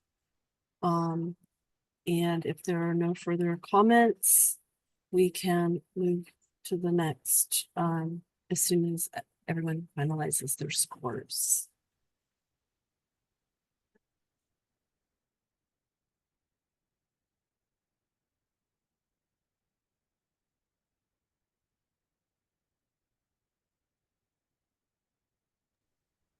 B, you may return to the room. Very nice. All right, so our next application is Outsider, and our primary is June Beth, and our secondary is Dominique. When you are ready, June Beth. Yes, so Outsider offers annual festival, year-round collaborations, workshops, and artists in residence program to champion marginalized artists. They are requesting $150,000, and their proposed activities are Outsiders 2025 Festival, which will be their 10th anniversary, and monthly programs starting in September 2024. I think I gave a pretty high score overall for the application, considering that the organization's mission has been very clearly presented in the application and their supporting supporting information. I did wonder about perhaps to improve the application, adding more quantitative data. For instance, I was wondering about the percentage of the cultural leaderships and how they reflect the constituents they are serving. And also they mentioned about prioritizing transgender identities and BIPOC communities. And I was just not clear about what percentage of their programs are geared towards them, or if there were any data or percentages showing that. I feel like it would have been a lot clearer. The marketing budget left me a little bit confused just because a lot of the specification for or descriptions were left blank. So it was hard for me to gauge how the budget will, I'm sorry, the budget will reflect their proposed programs and application. And also in their cultural organization status question, they say they will offer their efforts.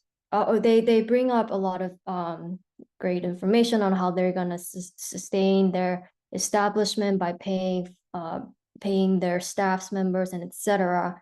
But I think I was not clear on how they will expand their programs in the next couple of years. So maybe, for example, having like an approximate numbers of artists they're going to represent or collaborate with could have been a good indication of and giving me more clarity.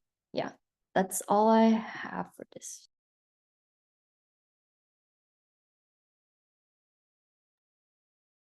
This one also scored high for me. I don't have much to add. I just had a note that they kind of inferred that there will be additional service in the accessibility section. That it's inferred additional services will be provided for those with special physical needs, but it's not really detailed in the application. And then in the budget, it does hit all the expenses, but some of the categories don't have much detail. So just having more of that detail would be able to further just show how the budget is aligned with the application. But otherwise, great work.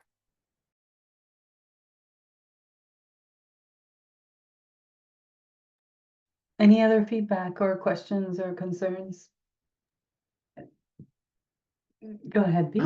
It's really nice to see not just English and Spanish referenced in terms of desires, in terms of growth, but connecting to a multilingual environment. It's not clear how they will be able to provide for Vietnamese and Mandarin in the future. But also when they were looking at partners, I noticed in terms of demographic consistency, the Asian Studies Center for UT Austin was not referenced, but other communities were, that would seem to indicate that there was a lost opportunity in that space, or information that could have been provided to us that wasn't. And I do love that they are providing virtual access. I want to be very clear, virtual access is an accessibility accommodation. However, it's not clear in that virtual access, for example, are you including live captioning? Right, do you have ASL interpretation for the virtual viewing? And you do offer discounted passes for people who are economically disadvantaged. But by your own admission, ASL interpreters, for example, are when possible. Could you provide a discounted pass specifically for individuals with disabilities that you are not able to completely cater to? I call it a relative cost pass, right? To use as an example, at the Toronto Film Festival right now, there are only 2 feature films that have audio description. That means that if you require it, less than 1% of the festival is available to you. And so I would argue it's very fair then to say that your pass costs less than 1% of the general populace. But really, really strong application.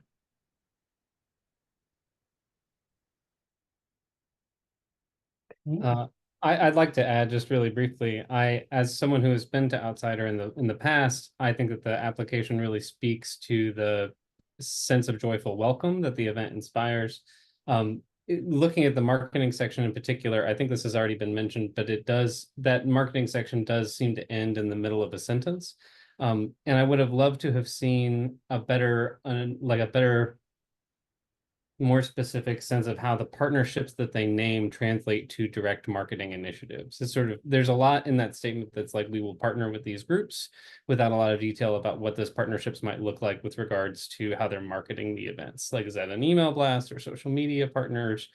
So going beyond naming those partnerships, what is happening there? I would be really curious to know that.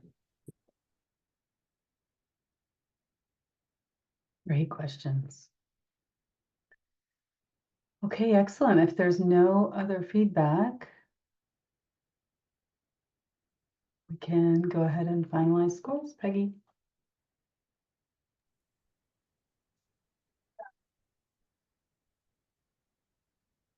Okay. Our next one is Artists Co. And June Beth will be recusing. So if I could ask her to please go off camera and mute. All right, we will review Artists Co. Our primary is Michael DeWatley and our secondary is B. Art Us Co. is applying for $150,000 to help secure a long-term lease for a facility and host a variety of workshops and events in 2025. The organization has a strong history of promoting the artistic infrastructure of Austin and serves a broad array of visual artists and organizations. This application speaks to their willingness to embrace a diverse array of collaborators, but it doesn't necessarily have an intentional focus on the key constituencies of the Elevate and Thrive grants. The application would be stronger if it spoke more specifically about how ArtUs directly addresses the needs of those at risk of cultural erasure or displacement. Some of their proposed activities appear to be developed by and for the key constituency groups, but that's not always the case. And so the application might have been stronger for me if it had focused on prioritizing the programs that were most in alignment with the rubrics of the grants. I did not see any services that were going to be provided by trained professionals in the accessibility section. So those are some partnerships that might be worth exploring and developing in the future as you're thinking about applying again. But I thought overall the application is thorough, detailed, and specific in its approach to its marketing and budgetary plans, and it's clear how the money would be used to help build this organization into a cultural institution.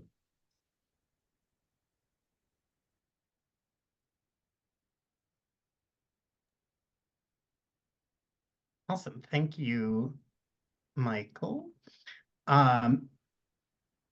Sort of continuing on, like if you look at the marketing section, which is number 8, it lays out, right, the types of marketing that are used, which is really, really wonderful, but there's no demographic context to it. In fact, even in, for example, within that event promoting websites or news outlets, right? That's an opportunity where you could define key constituencies and how you're going to engage with it. And the beauty with how the city of Austin has set this up is it gives you the clear points that we're looking for. So really pay attention to the prompt. And when you're evaluating your application set in the future, say, have I answered what's in the prompt? Because it's one of those things where you may be doing the work, but we're not seeing that information, and we can only score you based upon what is concrete and recognizable. Maybe you do have marketing for people with disabilities or marketing for language other than English. We don't know that, though, because it's not defined. Along those lines, I will say in the accessibility space, you do a better job there perhaps than some of the other sections in laying out how you're doing and what you're doing. And I know that when we're talking about fine art, it gets a bit trickier with certain aspects of accommodation. But are there arts or art, for example, where you could do a tactile tour, right, where people who are blind or low vision have the opportunity to understand the art through physical touch? That's something that costs no extra money either, but also can be facilitated by someone who is trained in that community. There's a tendency just throughout a lot of this application to sort of paint in broad strokes. In the future, and sort of looking at the cultural activities section, if you apply for this grant again, or other grant sets, there may be things in your specific yearly operating element that could become the center of your application. As said before, the beauty of this is it can be for a specific aspect of programming. It doesn't have to be for the entirety of your programming. And so maybe you focus just on the alchemy of light, which was something I wanted to hear a lot more about. So there you go. Thank you. Other feedback? June Uribe? Oh, sorry, June is not. Dominique Uribe, sorry.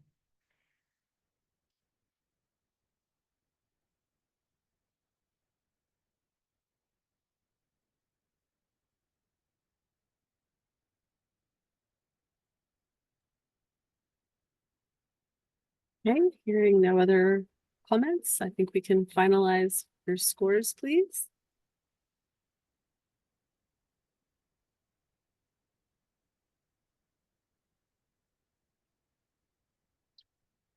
Is yours ready, B? Okay. June Beth, you may return to the room. Right. Our next one is Panoramic Voices. And our primary is June Beth, and our secondary is B. Right. When you're ready. Yeah, so Panoramic Voices is a community chorus. It was established in 1997 as a summer symposium. They're asking $438,000 for their budget. And although their original summer symposiums were limited to certain identities, the application shows how the organization has been making efforts to remove obstacles for diverse individuals to participate. And it seems like they are making conscious efforts to create programming of inclusivity and also making equitable opportunities by hiring staff members that represent diverse identities that are from the historically marginalized cultures and communities.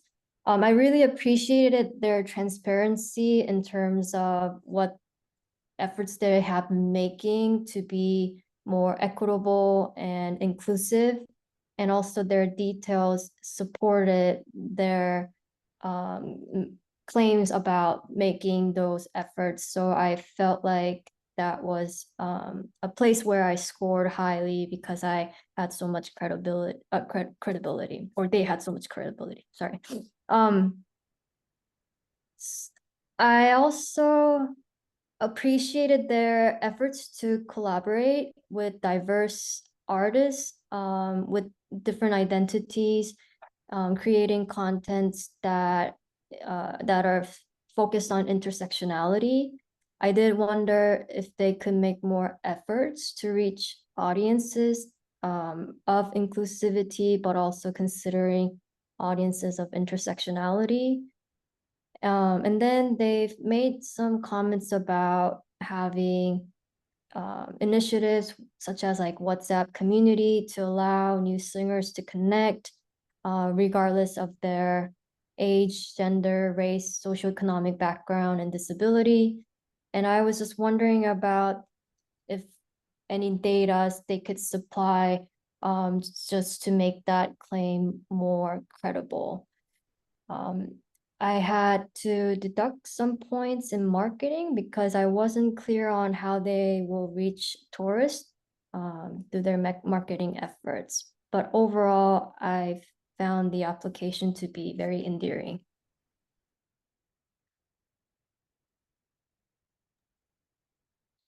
Wonderful. Thank you. I agree with a lot that has been said. I will start with where it ended in terms of the marketing. There's constituency reference elsewhere. And strangely, that info is not apparent there. So not just tourism, I couldn't in the marketing response define anything pertaining to city-defined or organizationally defined key constituencies.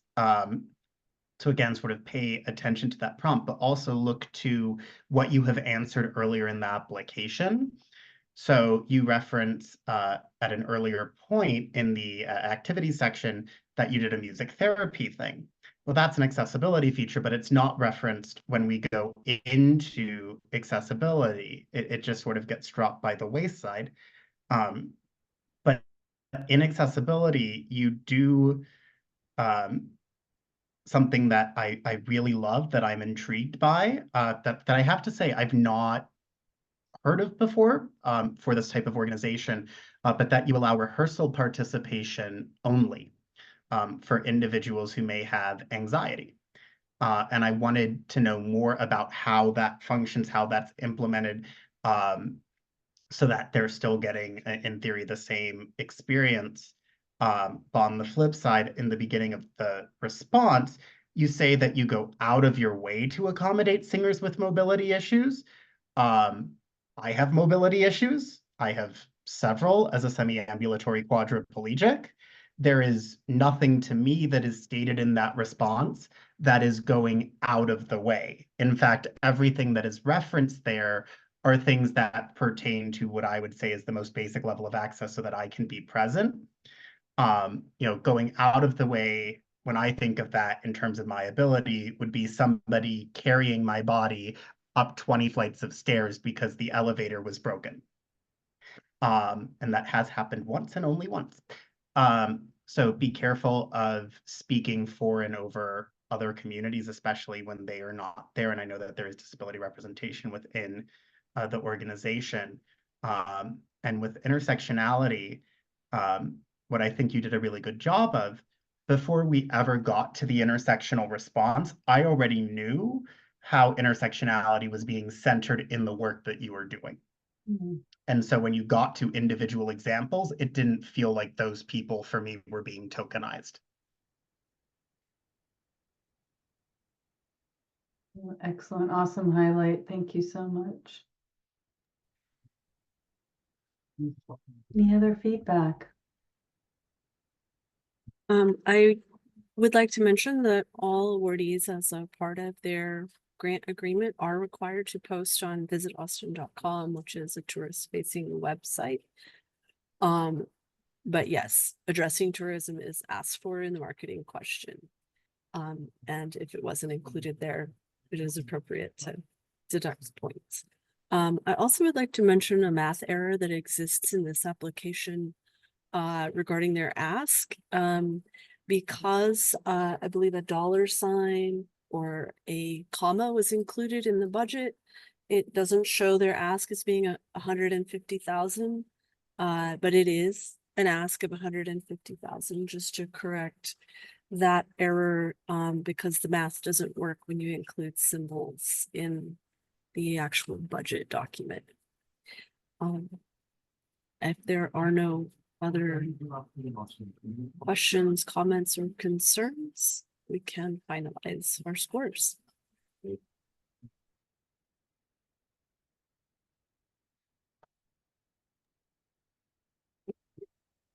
right, moving on. We have an application called RootMax, and panelist Michael has recused, so he is currently off screen and off mic for this discussion. We will be discussing RootMax. Our primary is EBA, and our secondary is Dominique, when you're ready.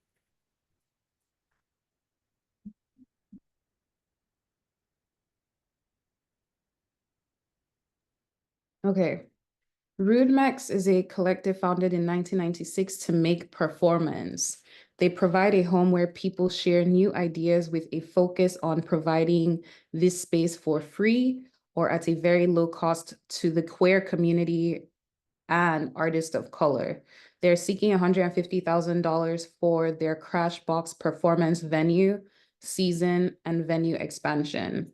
So this was my first time hearing about this organization, and I really do commend the work that they are doing in Austin. I appreciate that the application does match the work that they're doing. They're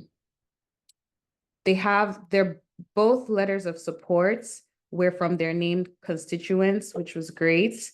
I liked that. I actually loved that they have a collaboration with Casa, I'm not sure if I'm going to say it right, Casa Marianella, which to hold storytelling workshops with asylum seekers and recently arriving immigrants. The main note I have is that I would have liked to see detail in their accessibility section where they mentioned, and let me find that last paragraph on here. They said, accessibility is so important to us. We changed the beginning of our play so that able-bodied and wheelchair patrons would have the same experience. I think this was an opportunity for them to get into specifics on how they do support this group of people. So I was very curious I think that area was graded not so high. But other than that, I think it's fascinating work that they're doing. And like I said, I'm looking forward to just exploring more of their events in Austin. And I'll pass it on to the secondary.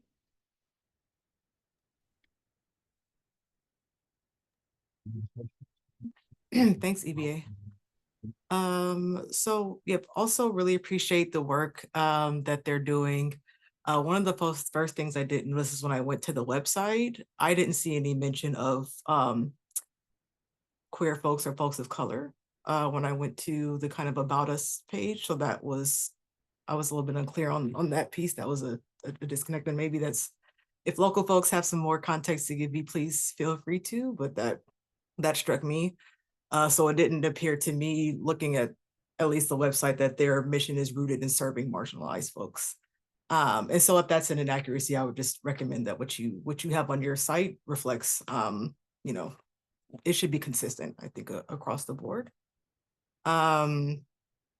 I think having some more detail on the makeup of the staff and role of staff would have been helpful. But I think that was kind of the, I think, big thing for me that maybe at least differed a little bit from what I heard from our primary, but just having more details again about, I think, the demographics, the new audiences that they plan to engage via marketing would have been useful. And one note I had in the budget about the budget was there were a couple of things that I saw that didn't quite match what was stated in the activities, but do fit what they say as far as programming and mission. Like an example I had was AC for studios.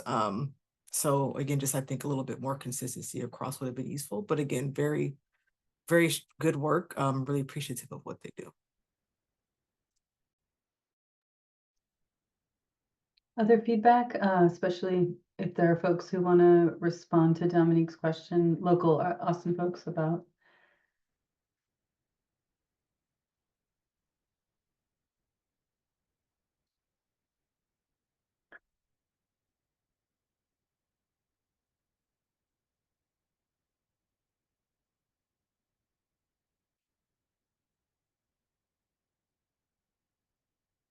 Either way, it's very good guidance to encourage applicants to include more detail and specificity about both their makeup and how they reach audiences and what they're trying to do, so that reviewers who are not from Austin or maybe unfamiliar with your work get the full picture. Excellent. Okay, any more? B or Junbeth, anything you want to add? No? Okay. All right, panelists, if you can finalize your scores.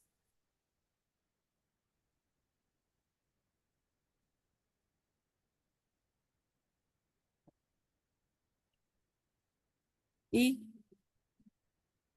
Okay, thank you. And June? All right. Michael, you may return to the room. Thank you. And next we have Austin Asian American Film Festival. June Beth will be recusing and going off camera and off mic.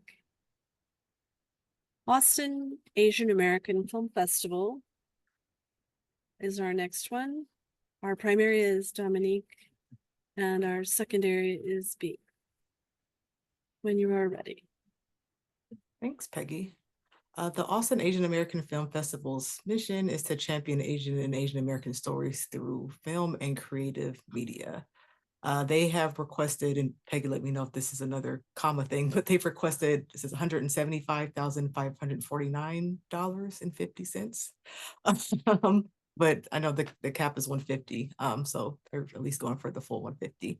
And they're asking for these funds to support their 17th Austin Asian American Film Festival. Each day includes events themed around films being screened, and for attendees to socialize, discuss films, and mingle with other filmmakers. I scored this one really high. I thought it was a really strong application. I thought the authenticity around, their serving communities at risk of cultural erasure and displacement was very clear, and it's very genuine and authentic. They had a lot of details in their quantitative percentages and things like that. I really appreciated them naming how they disaggregate kind of AAPI to really lift up those who are missed even within that particular grouping, and frankly lift up some of the challenges with grouping folks and folks of color that happens, and that even within those folks can get missed. I would have loved to see, I thought the intersectionality was definitely considered in programming, but not necessarily internally or organizationally. So would have liked to see more around that, and more programming with maybe specifically with other groups of color. Particularly thinking about even programming with there are a number of folks that might be considered, I know a lot of folks that are mixed race, but still identify as AAPI. So it could be interesting to consider something around that. I thought the accessibility overall could have been stronger with both as far as language disability and the accessibility sections, just kind of broadly. As far as marketing, it would be helpful to indicate which demographics and new audience members that they were planning to engage, and whether they're planning to reach additional priority constituencies of the city. I didn't see anything specific to that. It's also implied that they reach those who are non-English speakers, but that and engaging individuals with disabilities, I didn't see that stated in the marketing section. I think overall more attention to intersectionality and engaging additional racial groups and individuals with disabilities would have made this particular application stronger for me. But overall, I think I love what they're doing. Super important, and it's clear that they're incredibly thoughtful about programming and being inclusive. I'll pass it to the secondary. Awesome. Thank you, Dominique. I really like this application. I did score it quite high. Something that I love at the very beginning is it contextualizes the deficit of funding and resource allocation that exists with in the AAN-HPI community. It's not a requirement in terms of how we were meant to consider, but it allows us as assessors to check some of our own bias. And throughout this application, there seems to be a awareness of where some of our own blind spots, so to speak, may be. However, within that very first section, some of the data that's provided later on is incomplete or inconsistent. Specifically, it says 7% are non-binary or no answer. I assume that the vast majority likely of that space are no answer. Lumping a community demographic within the no answer space is less than ideal. And similarly, when we get to the leadership, which is so wonderfully laid out for us to clearly see the person, their role, their country of origin / racial identity. We don't have any aspect in terms of LGBTQIA+ identity. We don't have anything in terms of disabled identity, which is an area then, right? They may fit that, but we don't have it, and that is where intersectionality could even be further demonstrated. In the accessibility section, I do wish more was being presented and provided, because most of what's being referenced is stuff under the ADA and stuff that falls under the host venue for the festival, not so much in terms of the additional work of the organization. Again, though, speaking to our deficits, I work in film. I know that your organization is aware of that, but a lot of the people who are assessing do not. They may not know what a DCP is, and understanding the challenges that are there. My challenge to you, I know that during COVID, a number of the Asian American film festivals collaborated together on their editions. I realize you may not have the funding to, on your own, set up audio description and open captions instead of just subtitling for all of your films. but could your organizations perhaps collaborate again to find a way to boost funding and then require that there be audio description and or open captions within a certain amount of your programming with a little funding set aside, and that could be either in English or in ideally the original language that the film was intended to be seen, a la audio description in Mandarin for a film that is in Mandarin from China. Because subtitling and open captions are not the same thing.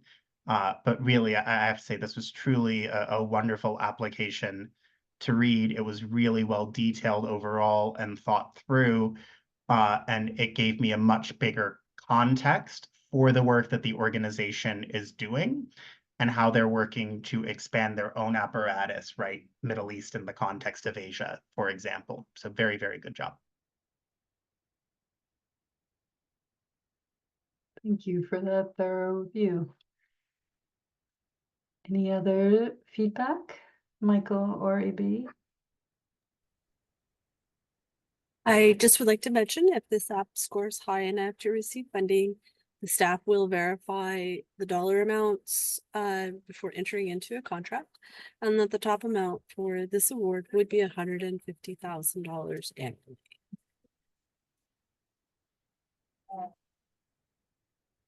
There are no further comments. We can go ahead and finalize our scores.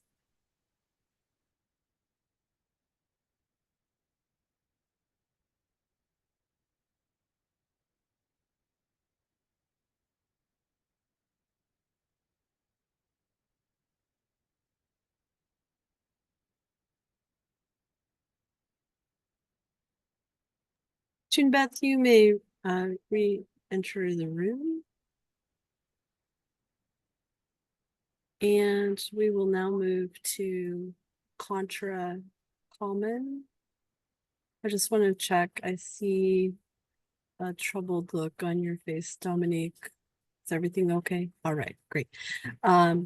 So we will be discussing contra common, and our primary is Michael, and our secondary is Dominique. When you are ready, Michael. Contra Common is an artist-run, artist-led nonprofit that supports artists in their experimental gallery space. They are applying for $150,000 to help it achieve a more stable institutional status. Almost all of that money, $139,000, is geared towards salaries for administrative and curatorial staff. I think that the application is very exciting, and the detail in the demographics of the application itself really speak to how Contra Common is intentionally supporting and nurturing the key constituencies of the Elevate and Thrive grants, even though the mission doesn't necessarily seem explicitly geared towards those same groups.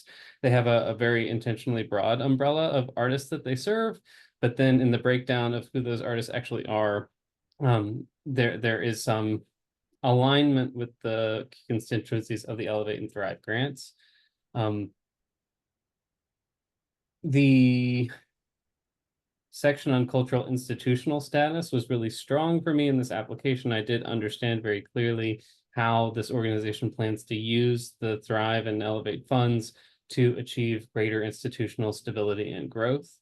Some parts of this application could have used more detail. I'm glad, for example, that they're beginning to research ASL interpreting and assistive listening devices for some of their events, and they have a clear commitment to accessibility, but right now their accessibility plan seems rather ad hoc and could use further development and clarity. And then I also questioned whether or not they're operating with the same definition of intersectionality that the city is, and I wondered if that could have benefited from a greater investigation about what they are doing and why they're doing it, because I think on some levels they're doing work that aligns with the intersectionality definition that the city's using, but in that section they seem to be speaking with a little bit of a different take on what that word might mean. So those are my big notes, and I'm happy to hand it off to Dominique. Thanks, Michael.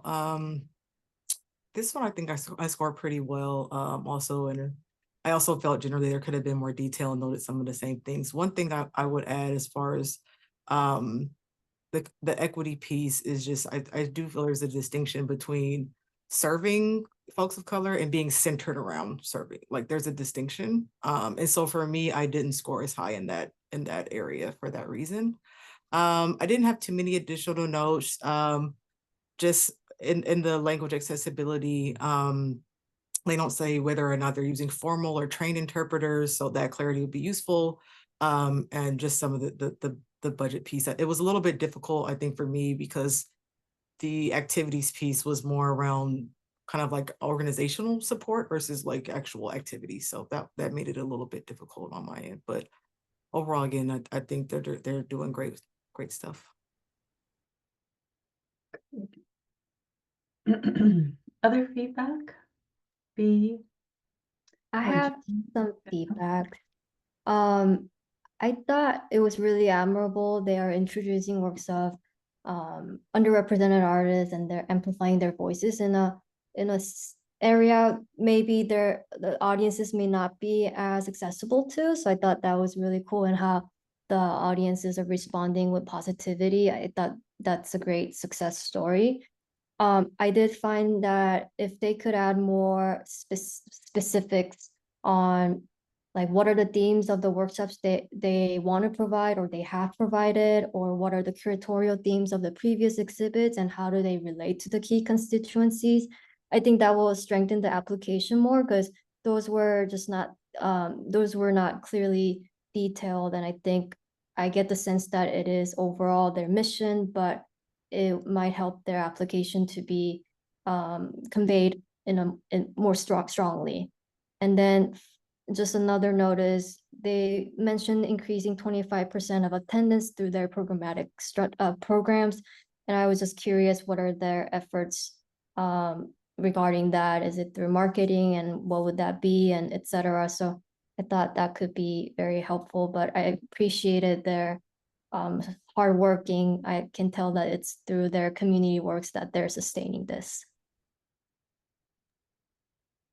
I'll just say, because it's largely been addressed across the board, but in the cultural leadership section, rather than largely focusing on the cultural leadership, they're focusing on the people who are participating, and that information is useful for other sections. But by definition, the studio members are not the leadership of the organization. But what is being done there is a really wonderful demographic breakdown in a way that's very easy to digest and very transparent and lists through a lot of communities. However, are there exactly 10 studio members? Because it did look suspicious to me that everything is a perfect zero ending round number, which in theory statistically would only be possible with exactly 10 people, and 10 doesn't seem to align with info that is presented elsewhere in the application. Great observation. Thank you.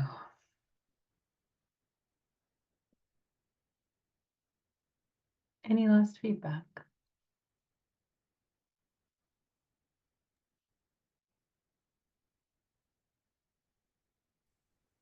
It does appear in the application for Contra Common that the 10 studio members are in fact the creative leadership of their organization based on what we see in the application. And I just wanted to mention that if there are no further comments, can finalize our scores.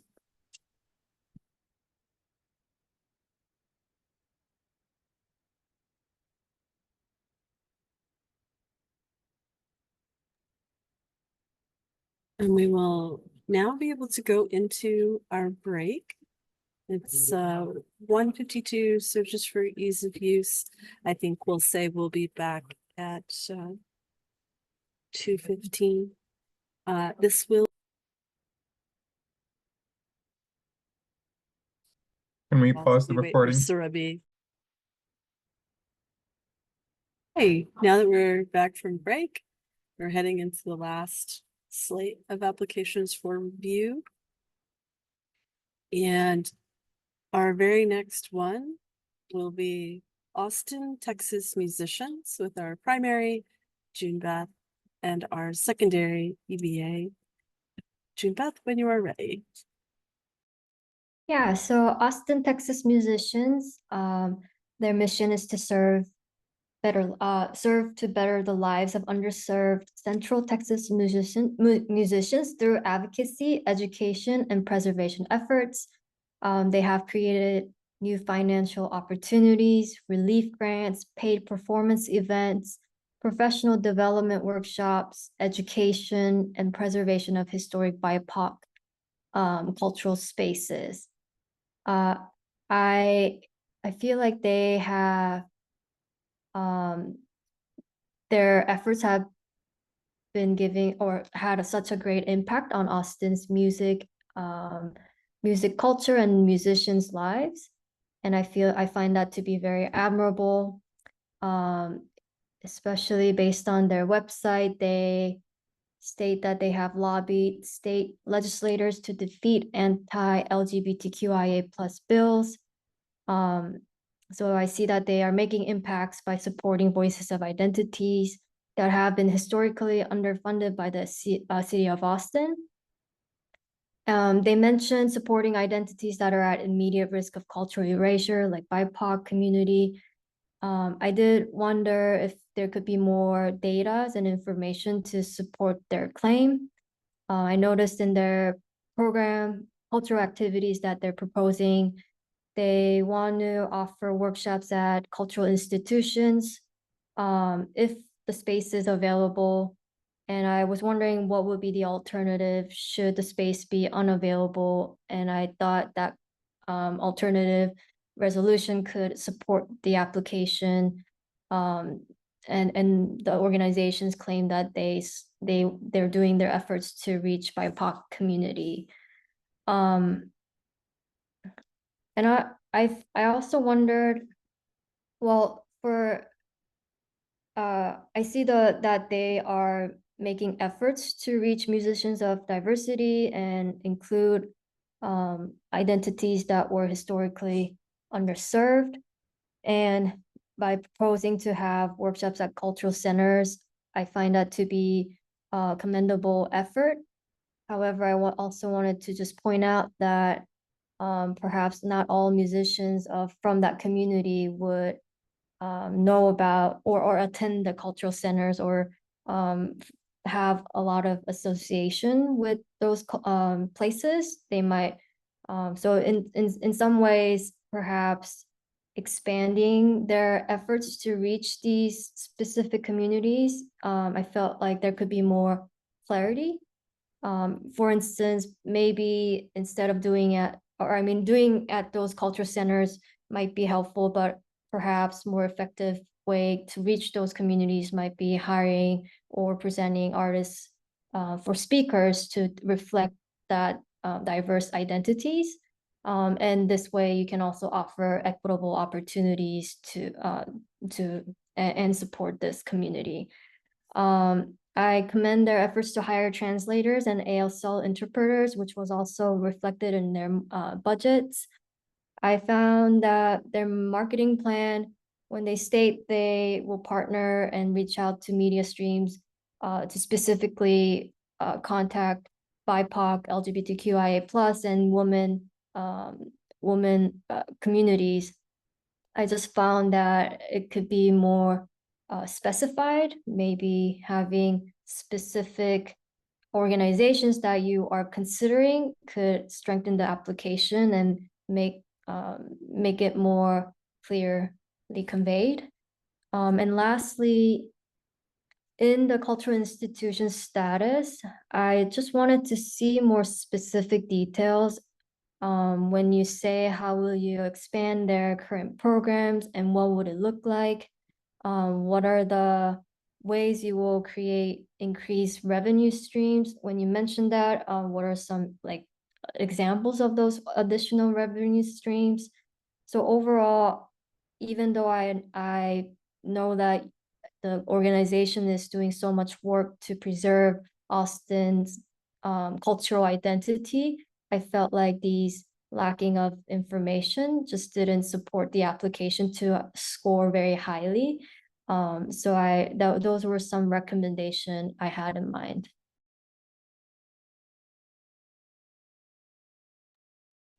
Thank you, June Beth.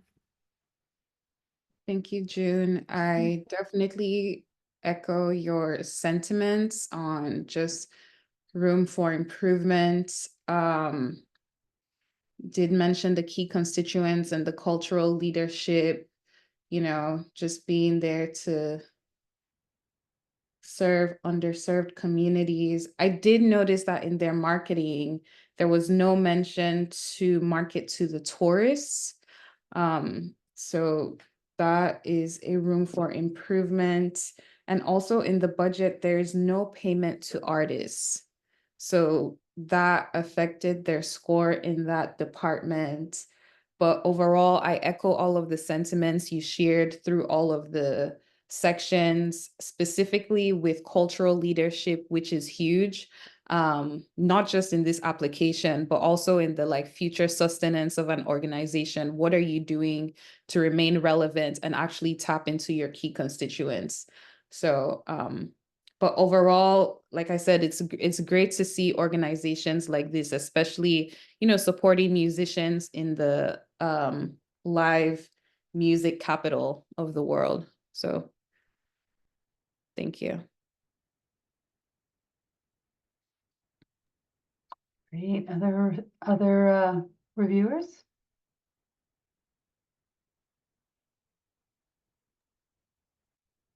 Yeah, so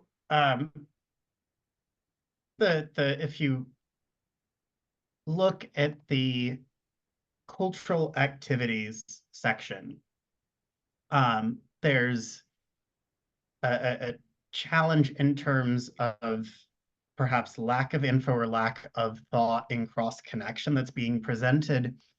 In the last bullet point, it says you'll provide Spanish translation for the events held at the Mexican American Cultural Center.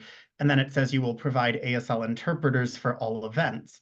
But if you're providing Spanish language translation for people at the Mexican American Cultural Center, Mexican Sign Language is not American Sign Language, is also not Colombian Sign Language, although there's some structural overlap potentially. So, the key there is you're seemingly throwing one community's need into another community's need that doesn't potentially align. And I think some of this may arise because when we go up to look at the cultural leadership section, which does do a good job of laying out, right, what is the representation of your leadership? Unfortunately, there's only one disabled person, and it doesn't matter what the community is. When you are the only one trying to represent an entire diaspora, that is by nature problematic, and is also going to reduce your capabilities to operate at the best way possible. And given that disabled people are 25% of the population, and that disabled people have been cited as a key constituency, it would seem to be an area that could be heavily improved in terms of representation. But to end on something really positive, it's not addressed in the application very much, but I just want to point out that it says the organization was started in 2019. Starting an organization in 2019 was not a great time to do it because we didn't know that the world was going to shut down in 2020. And so to still be here, realizing that a lot of funding opportunities as defined by the federal government and even state and local governments were not potentially available to you as a fledgling organization, I just want to say kudos. Just 1 minute left on this. Really quickly, I'm looking at the activities and it looks like what they're asking for funding for is 2 educational events. So they'll have panelists. So I guess I didn't read this is that they were paying for artists or having performances, which might be why there aren't artists in the budget. That's how I saw it. So just sharing that with other panelists as well. That's a good observation. We have about 30 seconds left on this application, and we do allow art service organizations to apply for funding. So great comment from Dominique. So panelists, just keep that in mind when you're scoring your applications. 16 seconds left on this application for any final thoughts. 10 seconds. If there are no further thoughts, please finalize your scores and let Peggy know when you have done so. Thank you.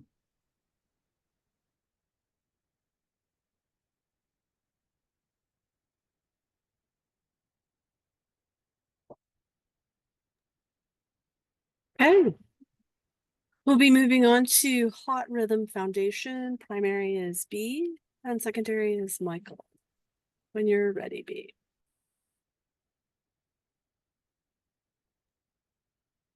Awesome, thank you. So Hot Rhythm Foundation prioritizes community groups at risk of cultural erasure in Austin, focusing on the African American community. They are a jazz and swing organization, as in jazz music, swing music, and dance, focusing specifically on the historic preservation of those movements, which for those who may not be aware, both jazz and swing did start in Harlem and in primarily Black communities in other areas. Overall, I'll say this was a very relatively strong application. The information as it's presented, it's really nice, dissectable method of presentation. Instead of putting in large paragraphs, there's lots of bullet points, and the bullet points very clearly align with the info that we're trying to seek. They do a decent job explaining the intersectional nature of what it is that they're looking for in terms of their practices. However, and as I've noted with other times in this process too, there's a frustration and an inconsistency in how communities are cited and referenced. So when we go to cultural leadership and then look to intersectionality, the info doesn't seemingly align, and the communities are not presented in anything matching an equal way. And what I mean by that is, this is the first time when we get to intersectionality that queer people or people with disabilities have been referenced in the application. And instead, I get a repeat of names that have been cited before in the application pertaining to Black and African American musicians, but not LGBTQIA+ musicians. It does say women and non-binary people, but it doesn't explain who that non-binary person is. So if you are not familiar with those three people stated, you would not have that knowledge. And then for individuals with disabilities, similarly, they are not cited by name, right? So that is presenting, whether intentional or not, a hierarchy within this community space, which goes against the nature of intersectionality. And of course, you can be disabled and Black, you can be queer and Black, you can be queer, Black, and disabled. And we don't know if there is any disability or queer representation in the leadership because that information is not presented to us. So again, really, really be as consistent as possible. I loved in the accessibility section, they don't just state the services that are being presented, but they contextualize it and clearly lay out who is providing or what is providing that service. And also provide a little bit of additional information in terms of the budget that we are seeing and what may be coming from their larger budget. Because organizations, we can, in our budgetary scoring, if we have the information, acknowledge that it's being covered in already in-place funding that they may have. However, the names of the professionals that are cited are not necessarily given the context, again, if we don't have that familiarity. So assume, for the most part, that we have no knowledge of anyone that it is that you're talking about. Even if you name Taylor Swift, who has nothing to do with jazz, you would think the whole world would know who she is. but it's very possible someone does not. So, just give that extra piece of information. And when you look at the marketing section, it's not always clear how those entities are being used, but it is really, really wonderfully laid out. So that is a place where more context in terms of really demographic engagement would have been useful. There's a lot of inferring that has to be done on our end to make assumptions, if at all possible, in terms of key constituency reach. So just, again, assume less knowledge and be as descriptive as possible. Stats are very useful. By the same token, when we got to the budget, as I mentioned before, in the accessibility section, they noted where budget differences may exist. The budget is really wonderfully laid out here in terms of what the funding is going to. So we can clearly see everything from the marketing split, the venue split, which is just really, really helpful. Austin, the city of Austin, gave you the space to put in that additional context. So take advantage whenever you have those opportunities, and good job there. Great, thank you. Michael? I have a lot of alignment with some of the affirmations and questions that B just provided to us. I do think that High Rhythm Foundation is really clear in the application about the unique cultural service that they provide to the city in terms of preserving and promoting jazz music and swing music, the things that are rooted in the African American tradition. But I also felt the tension that B named in terms of understanding exactly who the key constituencies of this organization are. It seemed like, based on some of the different, looking at the Work Samples website in response to the key constituencies section of the application, it wasn't always clear to me if their key constituencies are the artists they are hiring or the groups for whom they are providing these performances, lectures, educational workshops, etc.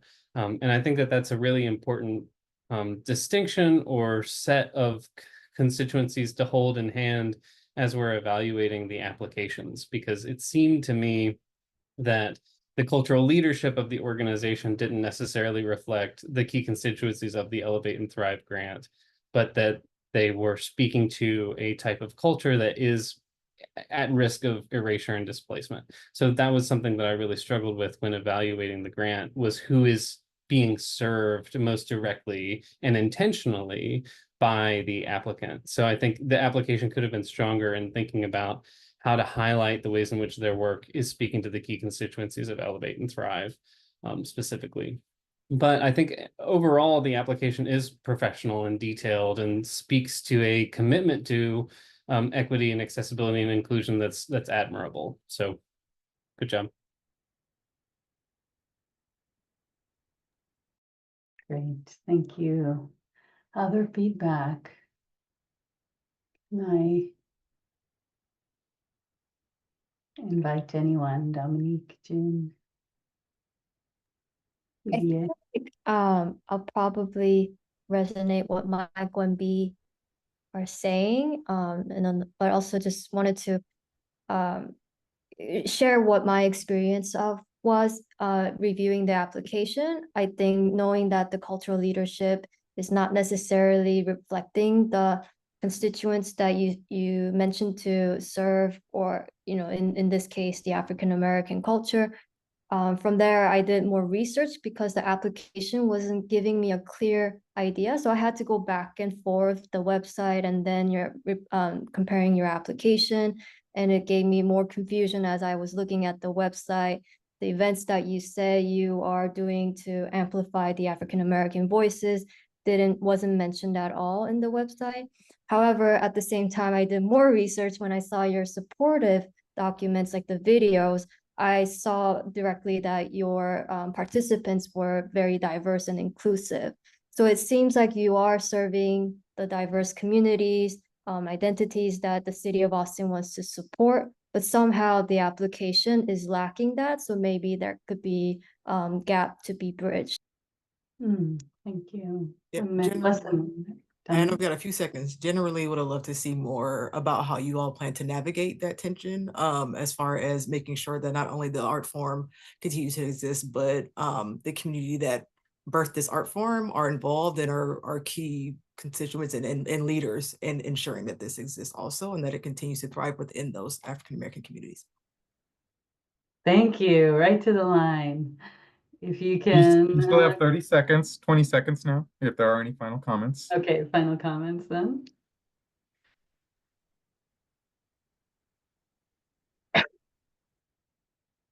Hearing none, we could have panelists please finalize your scores.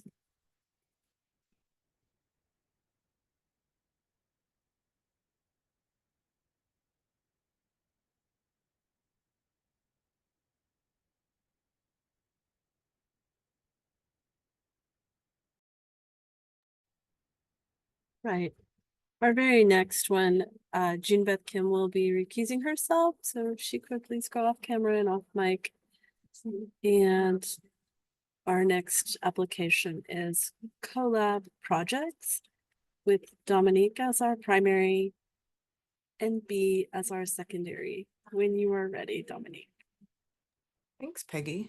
So Collab Projects is an artist-run nonprofit organization dedicated to providing resources, education, and exhibition space to artists that produce contemporary works of art, installation, and performance.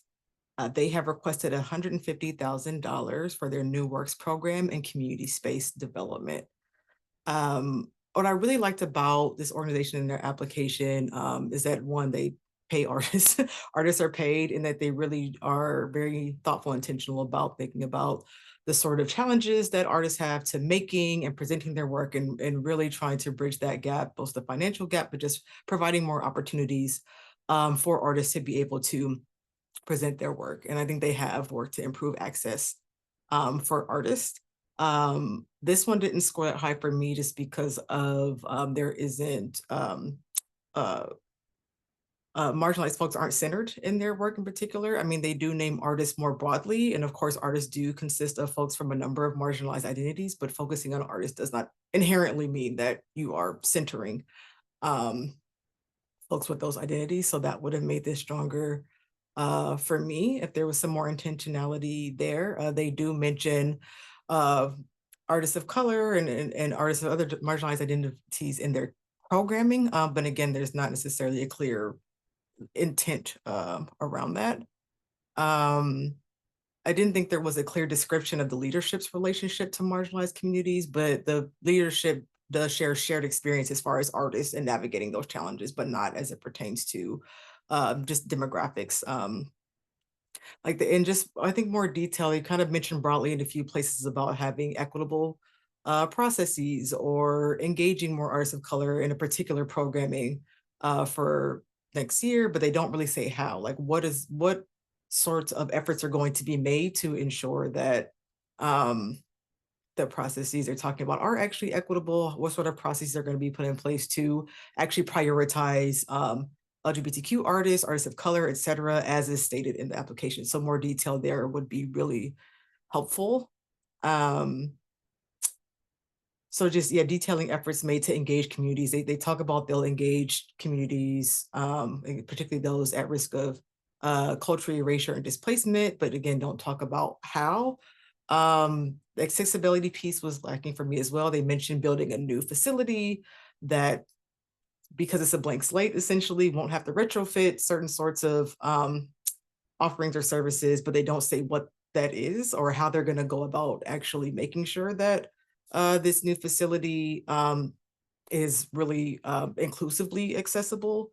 So just information there would have been useful, who they might partner with to kind of think through that, how they can actually engage folks in that community in the design of the facility to make sure that that stuff is addressed, but also what have they done in the past as far as accessibility and what they're doing now. I think it was similar for language. They mentioned committing to one talk in Spanish for the year, but then also mentioned that all their materials would be in Spanish and English. So then it raised a question for me of, if you're doing materials for something that's not that one talk per year in Spanish, and it's Spanish speaking materials. Like, how does that work? So just, again, more detail around that would be useful. In the marketing piece, I didn't see any intentional outreach to new audiences, tourists, individuals with disabilities, or non-English speaking people. And just want to say that a free event doesn't necessarily equate to outreach or accessibility. There's a lot more that has to go into place to actually get folks from multiple communities to engage. Same with the accessibility piece. Just having ADA compliant space does not mean folks with disabilities are just going to come to your space. There has to be more effort there. So I would just encourage them, you know, in describing what they do. Again, I think it's admirable that they want to think about challenges that artists experiences, but artists with marginalized identities experience additional challenges on top of the ones that they're trying to address. So kind of got to be thoughtful around that if the goal is to engage and really particularly center artists from these additional communities. I'll stop there. It feels like a lot. I'm going to pass it to B. So admittedly, I agree with pretty much everything that's been said. Funny little anecdote, the name of my apartment building is Collab, but I have no involvement with this organization. I struggled because the information may exist, but it's not being presented to us. So in the marketing section, you do cite, for example, social media numbers is the one area where I got something pertaining to statistics. So there's a lot of verbosity, if you would, in terms of this application, but not hitting to what the prompt is saying. So, right, when you're looking at that marketing section, it clearly states this is what the city of Austin is looking for in evaluation. So give us that information. With the accessibility section, I also want to make this abundantly clear. The ADA is the law. It is not a secondary. It is not something that is optional. So all you are telling me is that your new building will follow the law. That would be the equivalency of saying our organization is legally not sexist or legally not racist. That has nothing to do with actual inclusion, which is why the question has been framed specifically, what are you doing beyond the ADA? And as an arts organization, even having an ADA compliant space doesn't mean that the events in that space are ADA compliant, right? What are you doing in terms of crowd control? Are you giving virtual access if we don't want to or can't physically get into the building? Are you doing tactile tours for conversations? Are you having cart captions? Are you using sign language? And then when we got to the budget, there was no money allocated for accessibility. Well, since no money was allocated for accessibility, it makes me question any of the alleged ADA work that exists or may exist for building this new building. But that new building is also not what is being centered for the proposed Thrive funding. So we get information at times that doesn't seem to apply, well, then not getting the information that we desire. So in the future, regardless of where it is you're applying or who it is you're applying for, I'd suggest taking all of the questions and typing them out, putting them into one document and looking, oh, what is being asked of these questions and how can I create a narrative through line beginning to end around this? And again, as others have mentioned, you don't have to necessarily have provided these things in the past. The city of Austin is allowing you so take advantage of that opportunity in future applications to look at how you can grow, maybe with this look for new artists, right? Could that be centered on a specific community? Could you have an exhibition that specifically focuses and works with a community that isn't getting serviced as well elsewhere? Awesome guidance. Thank you. Other feedback? We have 2 minutes, which is ample time to share your thoughts, dissenting opinions as well. It's helpful for all applicants listening to hear different perspectives.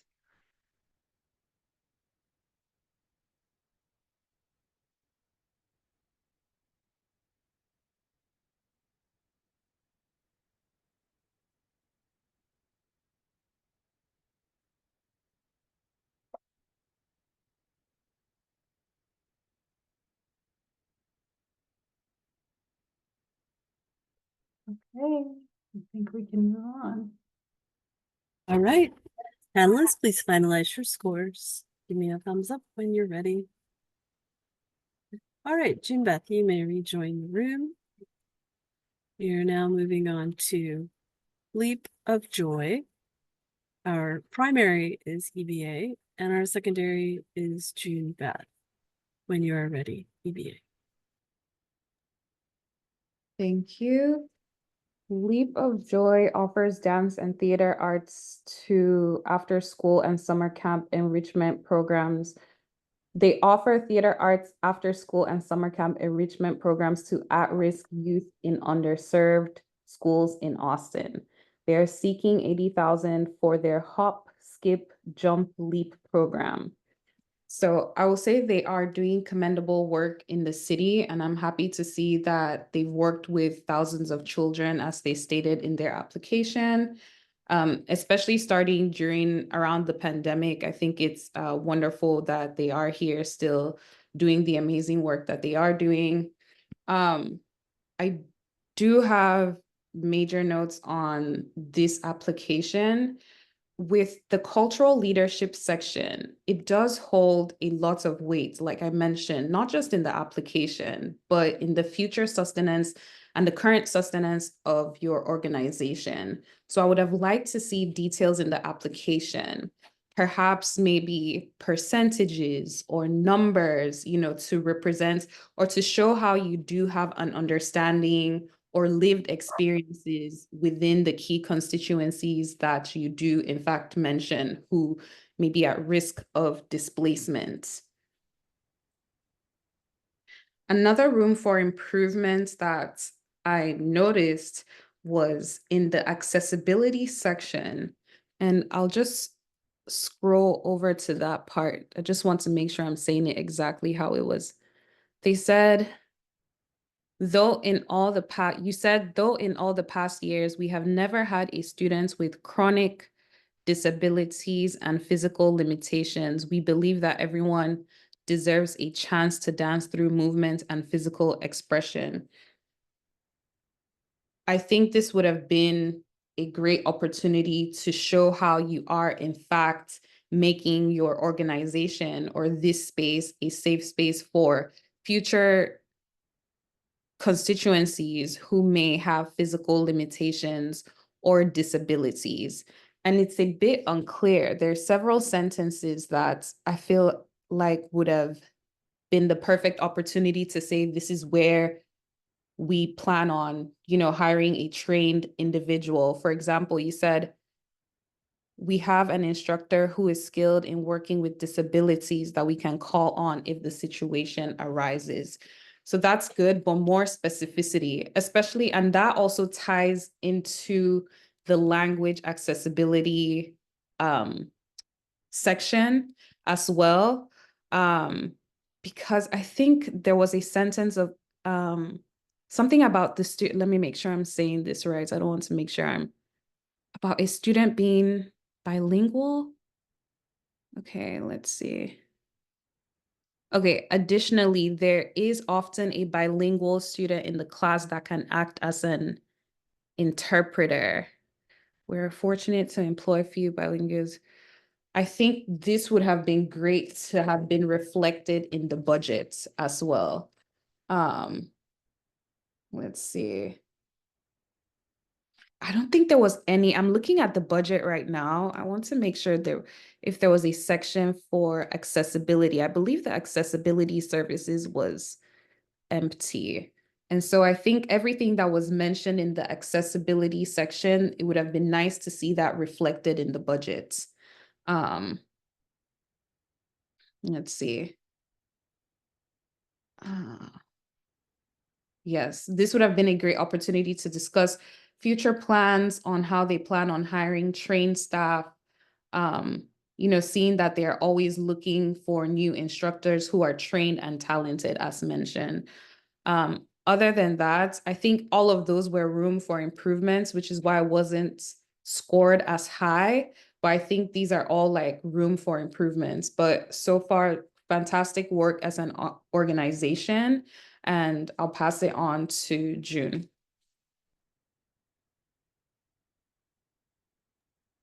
Yeah, so first, I really appreciated the founder's message and how their intention was to um, increase self-esteem in children, especially girls, and they all sizes and backgrounds or identities can dance. And I found that motivation to start this program very admirable. Listening to your story was very inspirational. I think I resonate with a lot of what EBA was mentioning, and I was trying to think of a way how the application could be improved.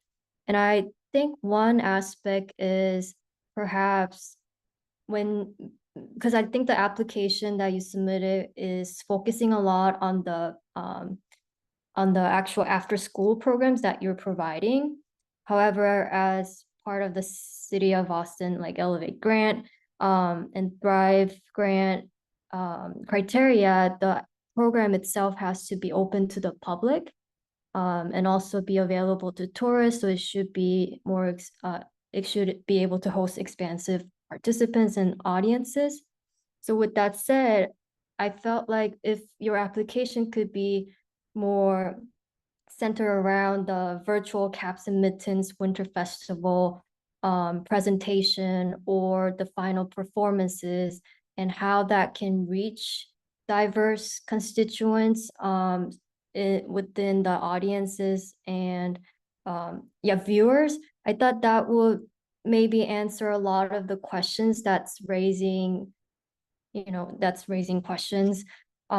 So that's my comment and perhaps recommendation in the future, maybe just see it from that vantage point rather than highlighting so much on the program or the after school programs itself. I think then it will give you more rooms to provide answers that are more aligned with the City of Austin grant criteria. That's it for me. I'm sorry, I think I misspoke in the language accessibility sections. You did mention that you are fortunate to employ a few bilingual instructors. So there is that available. So just wanted to point that out in case. Thank you for that clarification. Others? B, go for it. Yeah, so to look at what's being presented in a different way. So as an organization, you are saying, we've never had a student with chronic disabilities and physical limitations. The better way, I would argue, is to ask, why haven't you? Because you speak for the disabled community. In this case, I want to be very clear. I am both visibly and invisibly disabled. It's hard to tell on Zoom, but I am a semi-ambulatory quadriplegic who does have a dance background. But you say that all are welcome regardless of ability. However, when I look on your website, there's no reference to people with disabilities. There's no reference to accommodations. There's no reference to accessibility features in your performances.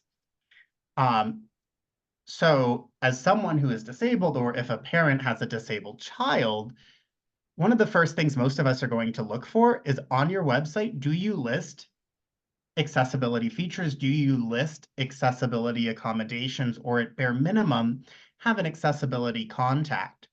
So when you don't, when I don't see those things, admittedly, I don't even engage with the organization. I'm not even going to bother, because that's a red flag sign to me that even if they make a claim, there's a good chance from personal experience that it's not going to be true, and I'm going to arrive and I'm going to be very, very disappointed. So, rather than perhaps how to go further, look to what is the deficit and look to the community and center that community. So use the next year to hold conversations and look at your leadership and how that can grow. Or make a decision that you're not going to provide for those services. I'm not encouraging that option.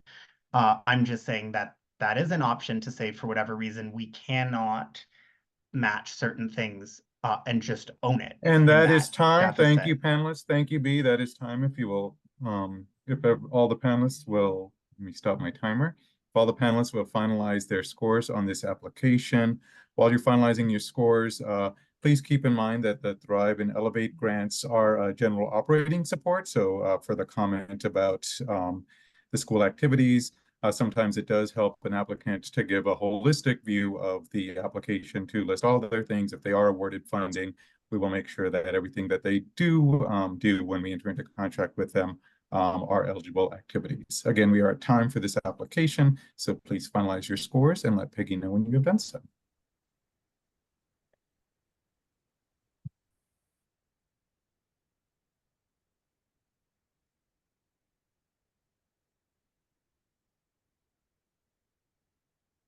Okay, we will now be moving on to Golden Hornet. Our primary is Dominique, and our secondary is Michael. When you are ready, Dominique. Thanks, Peggy. Golden Hornet's mission is reimagining classical music through collaborative creations and adventurous programming with commitments to justice and innovation. They are requesting $150,000 in support of their 2024-2025 season, which includes 4 main programs, the String Quartet Smackdown, SXXW Official ATX Composer Showcase, and Young Composers Concert, and I think they do another professional concert. I really like this application in the organization and what they're doing. I think it's clear they are reimagining classical music. They have genre mashing, a lot of just different opportunities to engage in multiple types of music through kind of the classical lens. And I think also think out the box about and are expansive about how and who they include from the kind of classical music genre. I appreciate them naming the percentages and particularly serving LGBTQ youth, neurodivergent youth. I appreciate them naming also partnerships in Mexico City and just how they're thinking about the demographics regionally where they are and trying to be mindful about that. I think it's great that they are really seeking to help musicians overcome or just have to not experience challenges that the folks that found this organization did as musicians.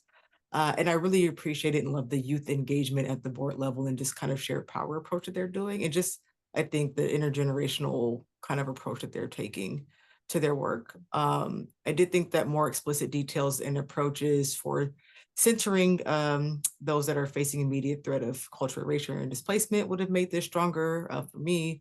You know, they do mention justice and are trying to be inclusive, but it didn't come off as though they center these particular communities. Some of their leaders do have deep lived experience with the key constituencies named, but it's not clear what percentage. It's not really detailed. So having that information would have been really helpful. And listing out their activities and programming, it's not really clear how equity in particular shows up here. So that information would have been helpful as well. In regards to marketing, it would have been nice if they had selected specific new audiences to target rather than taking more of a broad approach. So again, more details here, I think would have been helpful. So again, their mission being rooted in justice, and they really are seeking to make classical music more accessible. And I think just more drawing in more people to that genre. They would go a lot further, I think, if they were able to articulate again their specific efforts to engaging more marginalized communities in their work. But again, appreciate what they do and think that they are broadly achieving the mission that they set out to achieve. I will pass it over to Michael. I largely agree with the feedback from Dominique. I think that the organization is doing some wonderful work in revisioning what music composition can be, particularly for the youth of Austin. And I thought the application itself was well written and organized. But I'm not sure that their key constituencies are the same constituencies as the Elevate and Thrive grant. I thought that the MXTX program that they started was a really good historic example of work that they have done in the past that aligned with some of those constituencies, but that program seems to have ended and is not part of what they're applying for funds for this current cycle.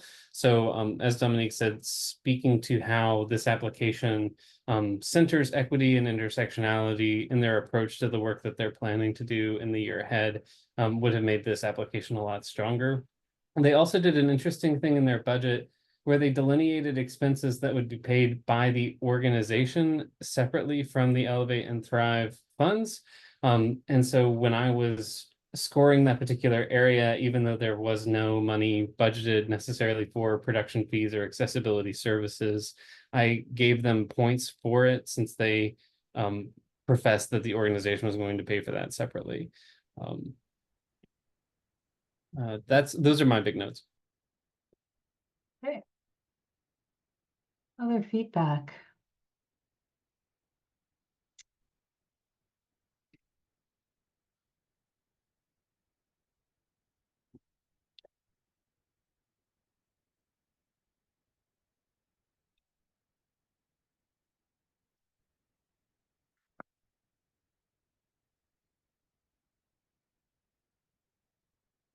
Especially if you notice something not mentioned already or divergent from what we've heard.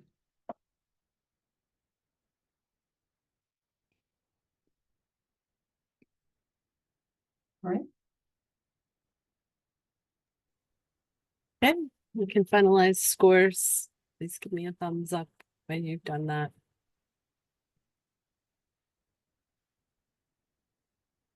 Okay, moving on to outreach productions. And our primary is B. And our secondary is Dominique. When you're ready, B. So outreach productions harness the power of the arts to foster reading and writing skills development in children ages 5 to 17. Particularly those from underserved neighborhoods in Austin, Texas. Their primary objective is to create impactful educational programming that amplifies the voices and talents of artists who are often overlooked, including BIPOC, LGBTQ+, and women artists. At a time where literacy and books and large are being attacked, it's wonderful to see an organization like this, and they're clearly doing a lot of good work. I overall really love the application. I did score it relatively high.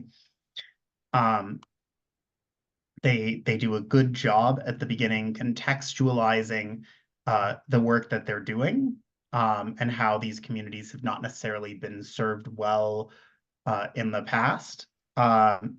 I do wish that there was some more statistics in terms of what's being provided, what is the demographic breakdown, right, of who is being served within these schools, within these events, and specifically in terms of intersectionality, because queer people are referenced as a demographic focus, but nothing is provided that would indicate that queer people are actually a key constituency. There is no tie-in that's presented to us in terms of programming. There is no tie-in that's presented to us in terms of leadership. And that's frustrating because it feels like it's been presented for the purposes of the application, but isn't actually matching with the work the organization is doing. And that may not be the case. But when communities are not cited consistently, that is how it comes off to me. And, you know, same with people with disabilities. We're not cited until we get to the disabled section, the accessibility section, right? The accessibility section is here and it has its own spot in part because so many organizations are not catering through, and with that, I want to be very, very clear. Choosing venues that are ADA compliant, the translation of that sentence is choosing venues that are following the law for people with disabilities. That is why the question, look to the prompt, specifically states, what are you doing beyond the ADA and beyond just question services on request? And by and large, what we're getting is not giving us that information. For example, you're a literacy-based organization. Do you have audiobooks? Do you have books in Braille? For your partnerships with organizations, do you have sensory-friendly spaces for people who are neurodivergent, who are on the autism spectrum? There's so much that could be done, and maybe you're doing it, but we don't have that information. And it's at times frustrating because we can only go by what you have. Whereas when we get to the language access question, we do get statistical representation. We do get a little bit of specifics. Lead that whole way through, because we get plenty of it in the budget and in the marketing section. And it's laid out in a way where we can digest that information, hopefully, but also where if we don't have familiarity with the city of Austin, and not all of us are based in Austin, for the most part, other than the abbreviation for the radio, we can go, oh, and don't have to look and do additional research. I'm really encouraged overall by the work that the organization is putting in terms of growth opportunity. I'm intrigued by this documentary that's being done. But for example, is the documentary being done with audio description? Is there an accessibility coordinator in place for the actual filming of the documentary? How are other communities within this community being centered in this work and in the presentation of this work? That's not necessarily clear. And that is where more info, more context, I just think could have just elevated this application to the next level. But overall, really well done and great work for the community. Dominique? Not much to add there. Agree with everything B said. Would just add as with the intersectionality piece is they mentioned key collaborations with minority and queer-led organizations, but actually naming who those collaborators are would be helpful to just display that, you know, we can see that detail and know that they're there. And considering including also disability focused organizations may also make that stronger. It's my only addition. Super. Any other feedback by other panelists?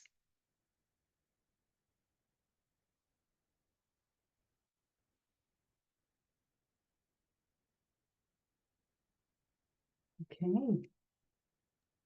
All right. If panelists would please finalize their scores, give me a thumbs up.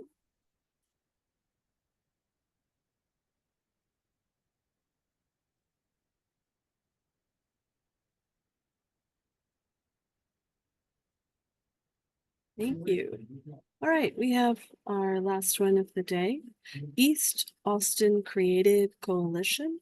Our primary is June Beth, and our secondary is Michael. When you are ready, June Beth. Yes, so East Austin Creative Coalition, also known as EACC, is requesting $150,000.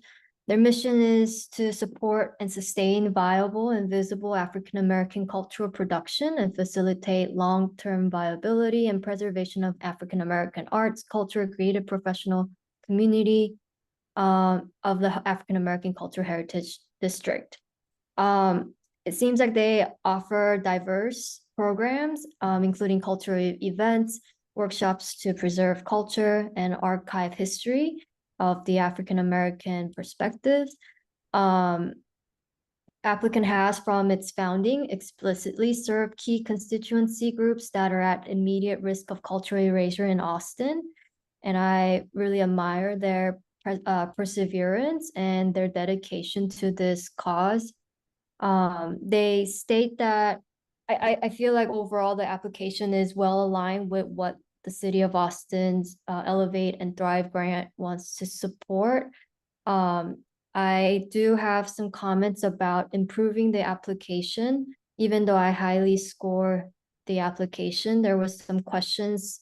For instance, the applicant states that they serve their local constituency is the entirety of the City of Austin. However, their answers in accessibility and language accessibility seems to not offer thoughtful accommodations. For instance, the accessibility accommodation will offered upon request. The answer does state that they have provided ADA or accommodations in the past. So perhaps just mentioning that as an example could be helpful to strengthen the application and also how that could be sustained in the future. Language accessibility, they state how they had bilingual programming in the past, and it includes a lot of different languages like Portuguese, Hebrew, Arabic, Hindu, and etc. And I was just curious about what their efforts will be to continue this multilingual contents and reaching diverse audiences, but also having diverse inclusive contents in that section. The marketing budget was left blank. Also, I'm sorry, let me just, yes. So in the budget, the marketing and the payments to artists, payments to admin support were left blank. And these were some aspects we had to grade for a score on. And I feel like it also didn't help to reflect their thoughtfulness on how the implementation will reflect their proposed cultural activities. And then also in the cultural institution, or was it cultural institution status, the applicant repeated answer listed in the number 4 question. It reflects how the organization has been successful in stabilizing and going beyond to sign a lease for the first time. However, I think the question was asking more specific to how the organization will improve and expand in the next couple of years. So perhaps that could be amended in the future and strengthen the application more. That's it for me. Thank you for that, June. Many of your comments represent my own viewpoints on this application as well. I do think that the work of East Austin Creative Coalition represents an important effort to preserve and support a vital piece of Austin's cultural ecology, and the key constituencies do align with the Elevate and Thrive grants. The application itself has a few missed opportunities. The ones that I really want to highlight, just because June's already covered so much really beautifully, is in the accessibility section. Throughout the application, there's a great spirit of we're willing to make accommodations for people with disabilities, but they just need to ask us what they just need to tell us what they need, which is not representative of a proactive or really supportive plan for accessibility. There are steps that we can take to make sure that events are welcoming in advance without anyone necessarily having to take it upon themselves to point the way to how those accommodations could be made. I also think that the application could have been a little bit more intentional and specific with its budget, as June has already mentioned, but the one thing that I wanted to particularly highlight was the $50,000 listed under capacity building expenses, which is listed as the need to hire professionals to do the work needed and not depend on ill-qualified contractors. And I wasn't sure if they were talking in that section about staff or if they were talking about artists or both. And since the part of the rubric for that section is about those different categories of paid employees or contractors. I was just a little confused in that section. So greater attention to detail in how you're using the budget relative to how the city expects you to use that section of the application is really important. That's it for me. Okay. Just one quick mention. I appreciate that Michael brought that up about the budget, and just for all panelists to know, for all applications we're looking at today, points are awarded if they do put information into the budget section for payment to admins and or artists. And so I agree that if you are having a hard time figuring that out, that it might cause you some consternation on whether or not to award the points. That's basically what I wanted to mention here. Right.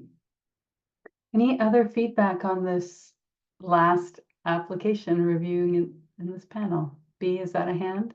Yes. Okay. So there's a lot of great work that the organization is doing, and admittedly, with how the grant application is designed, it can be tricky when you may not be the organization that is always leading the event and you're doing other things to elevate entities. But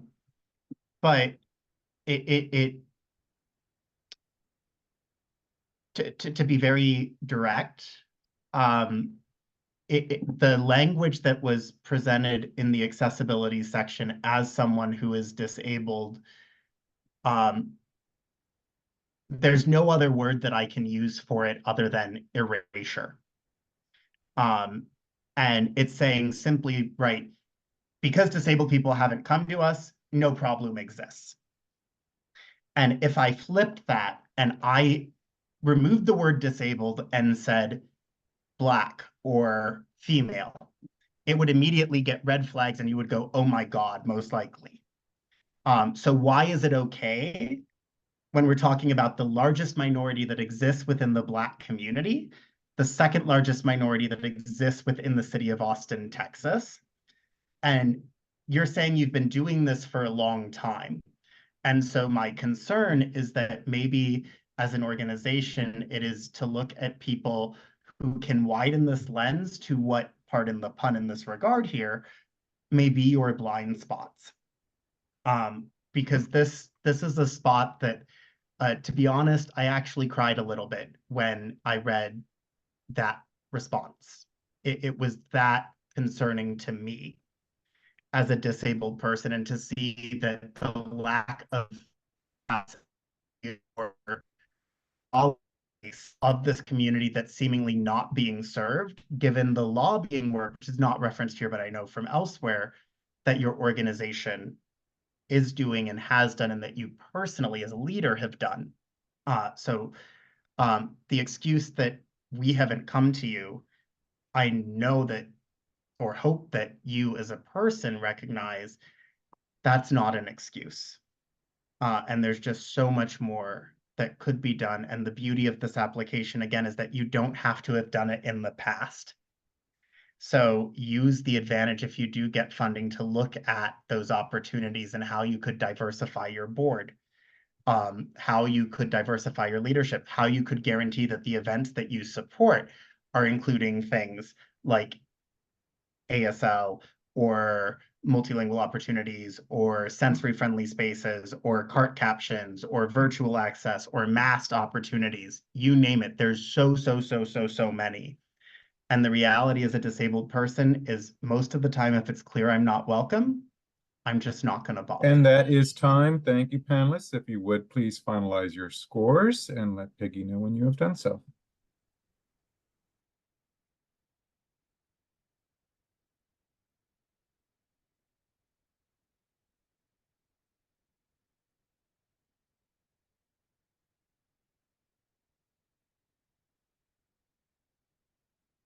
Okay. And that concludes the panels for today. I believe that we can stop the recording.